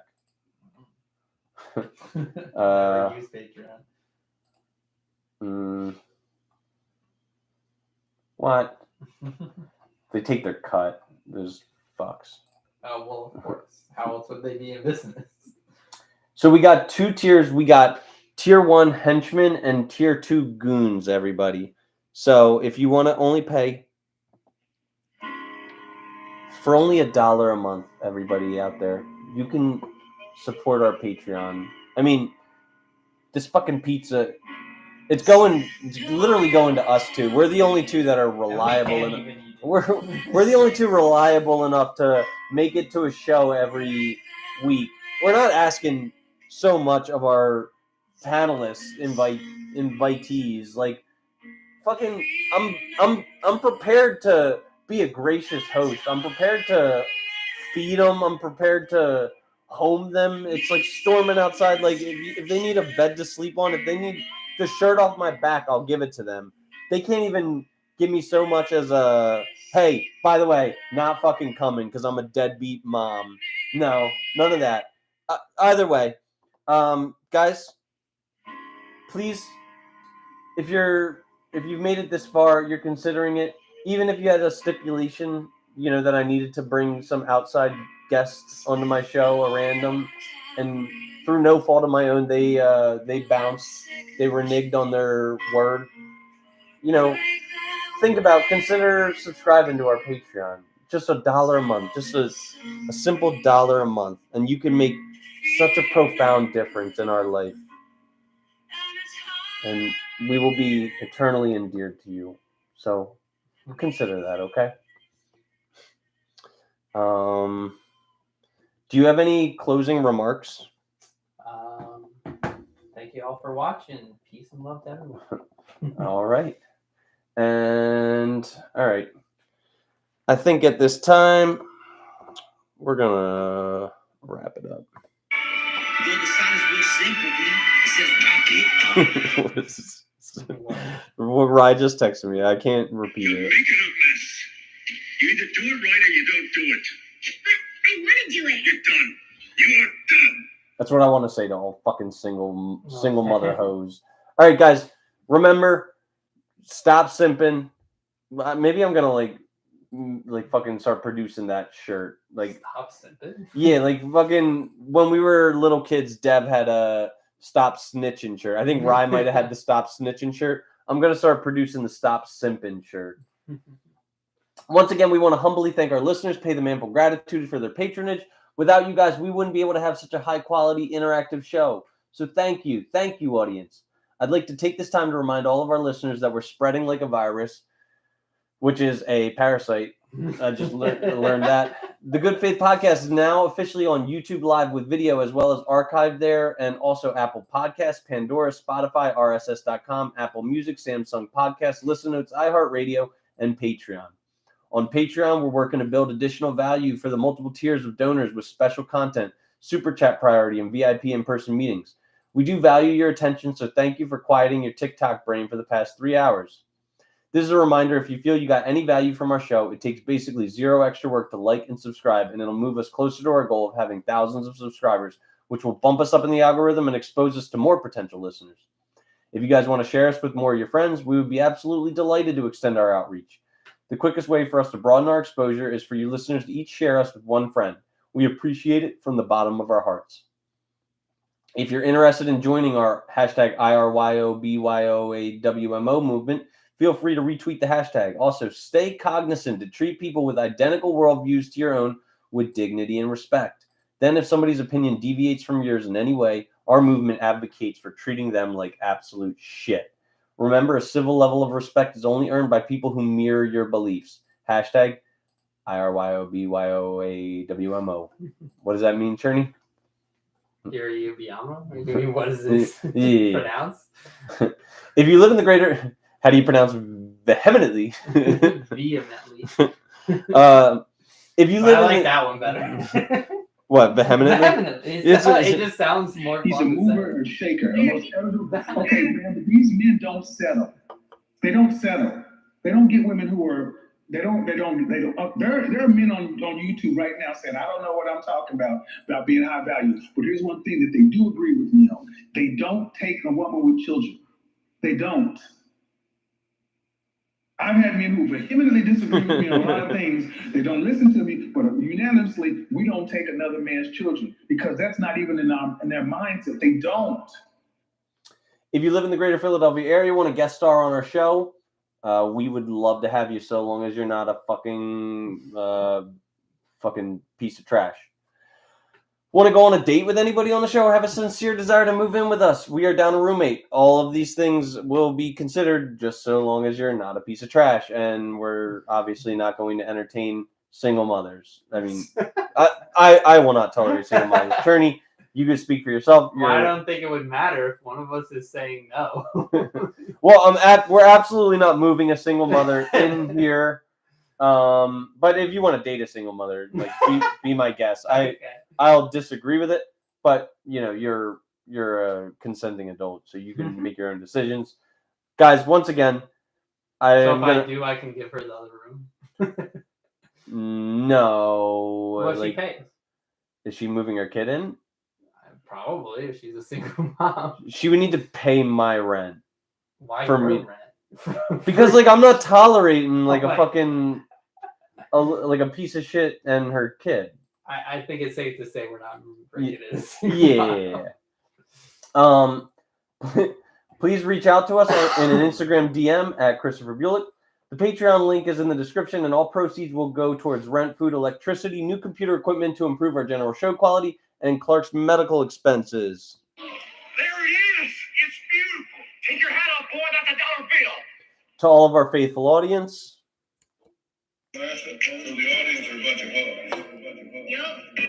We wish you a wonderful weekend and a happy and healthy lifestyle. To all of you, we bid you good day. And hashtag long live Punjabi. Potatoes,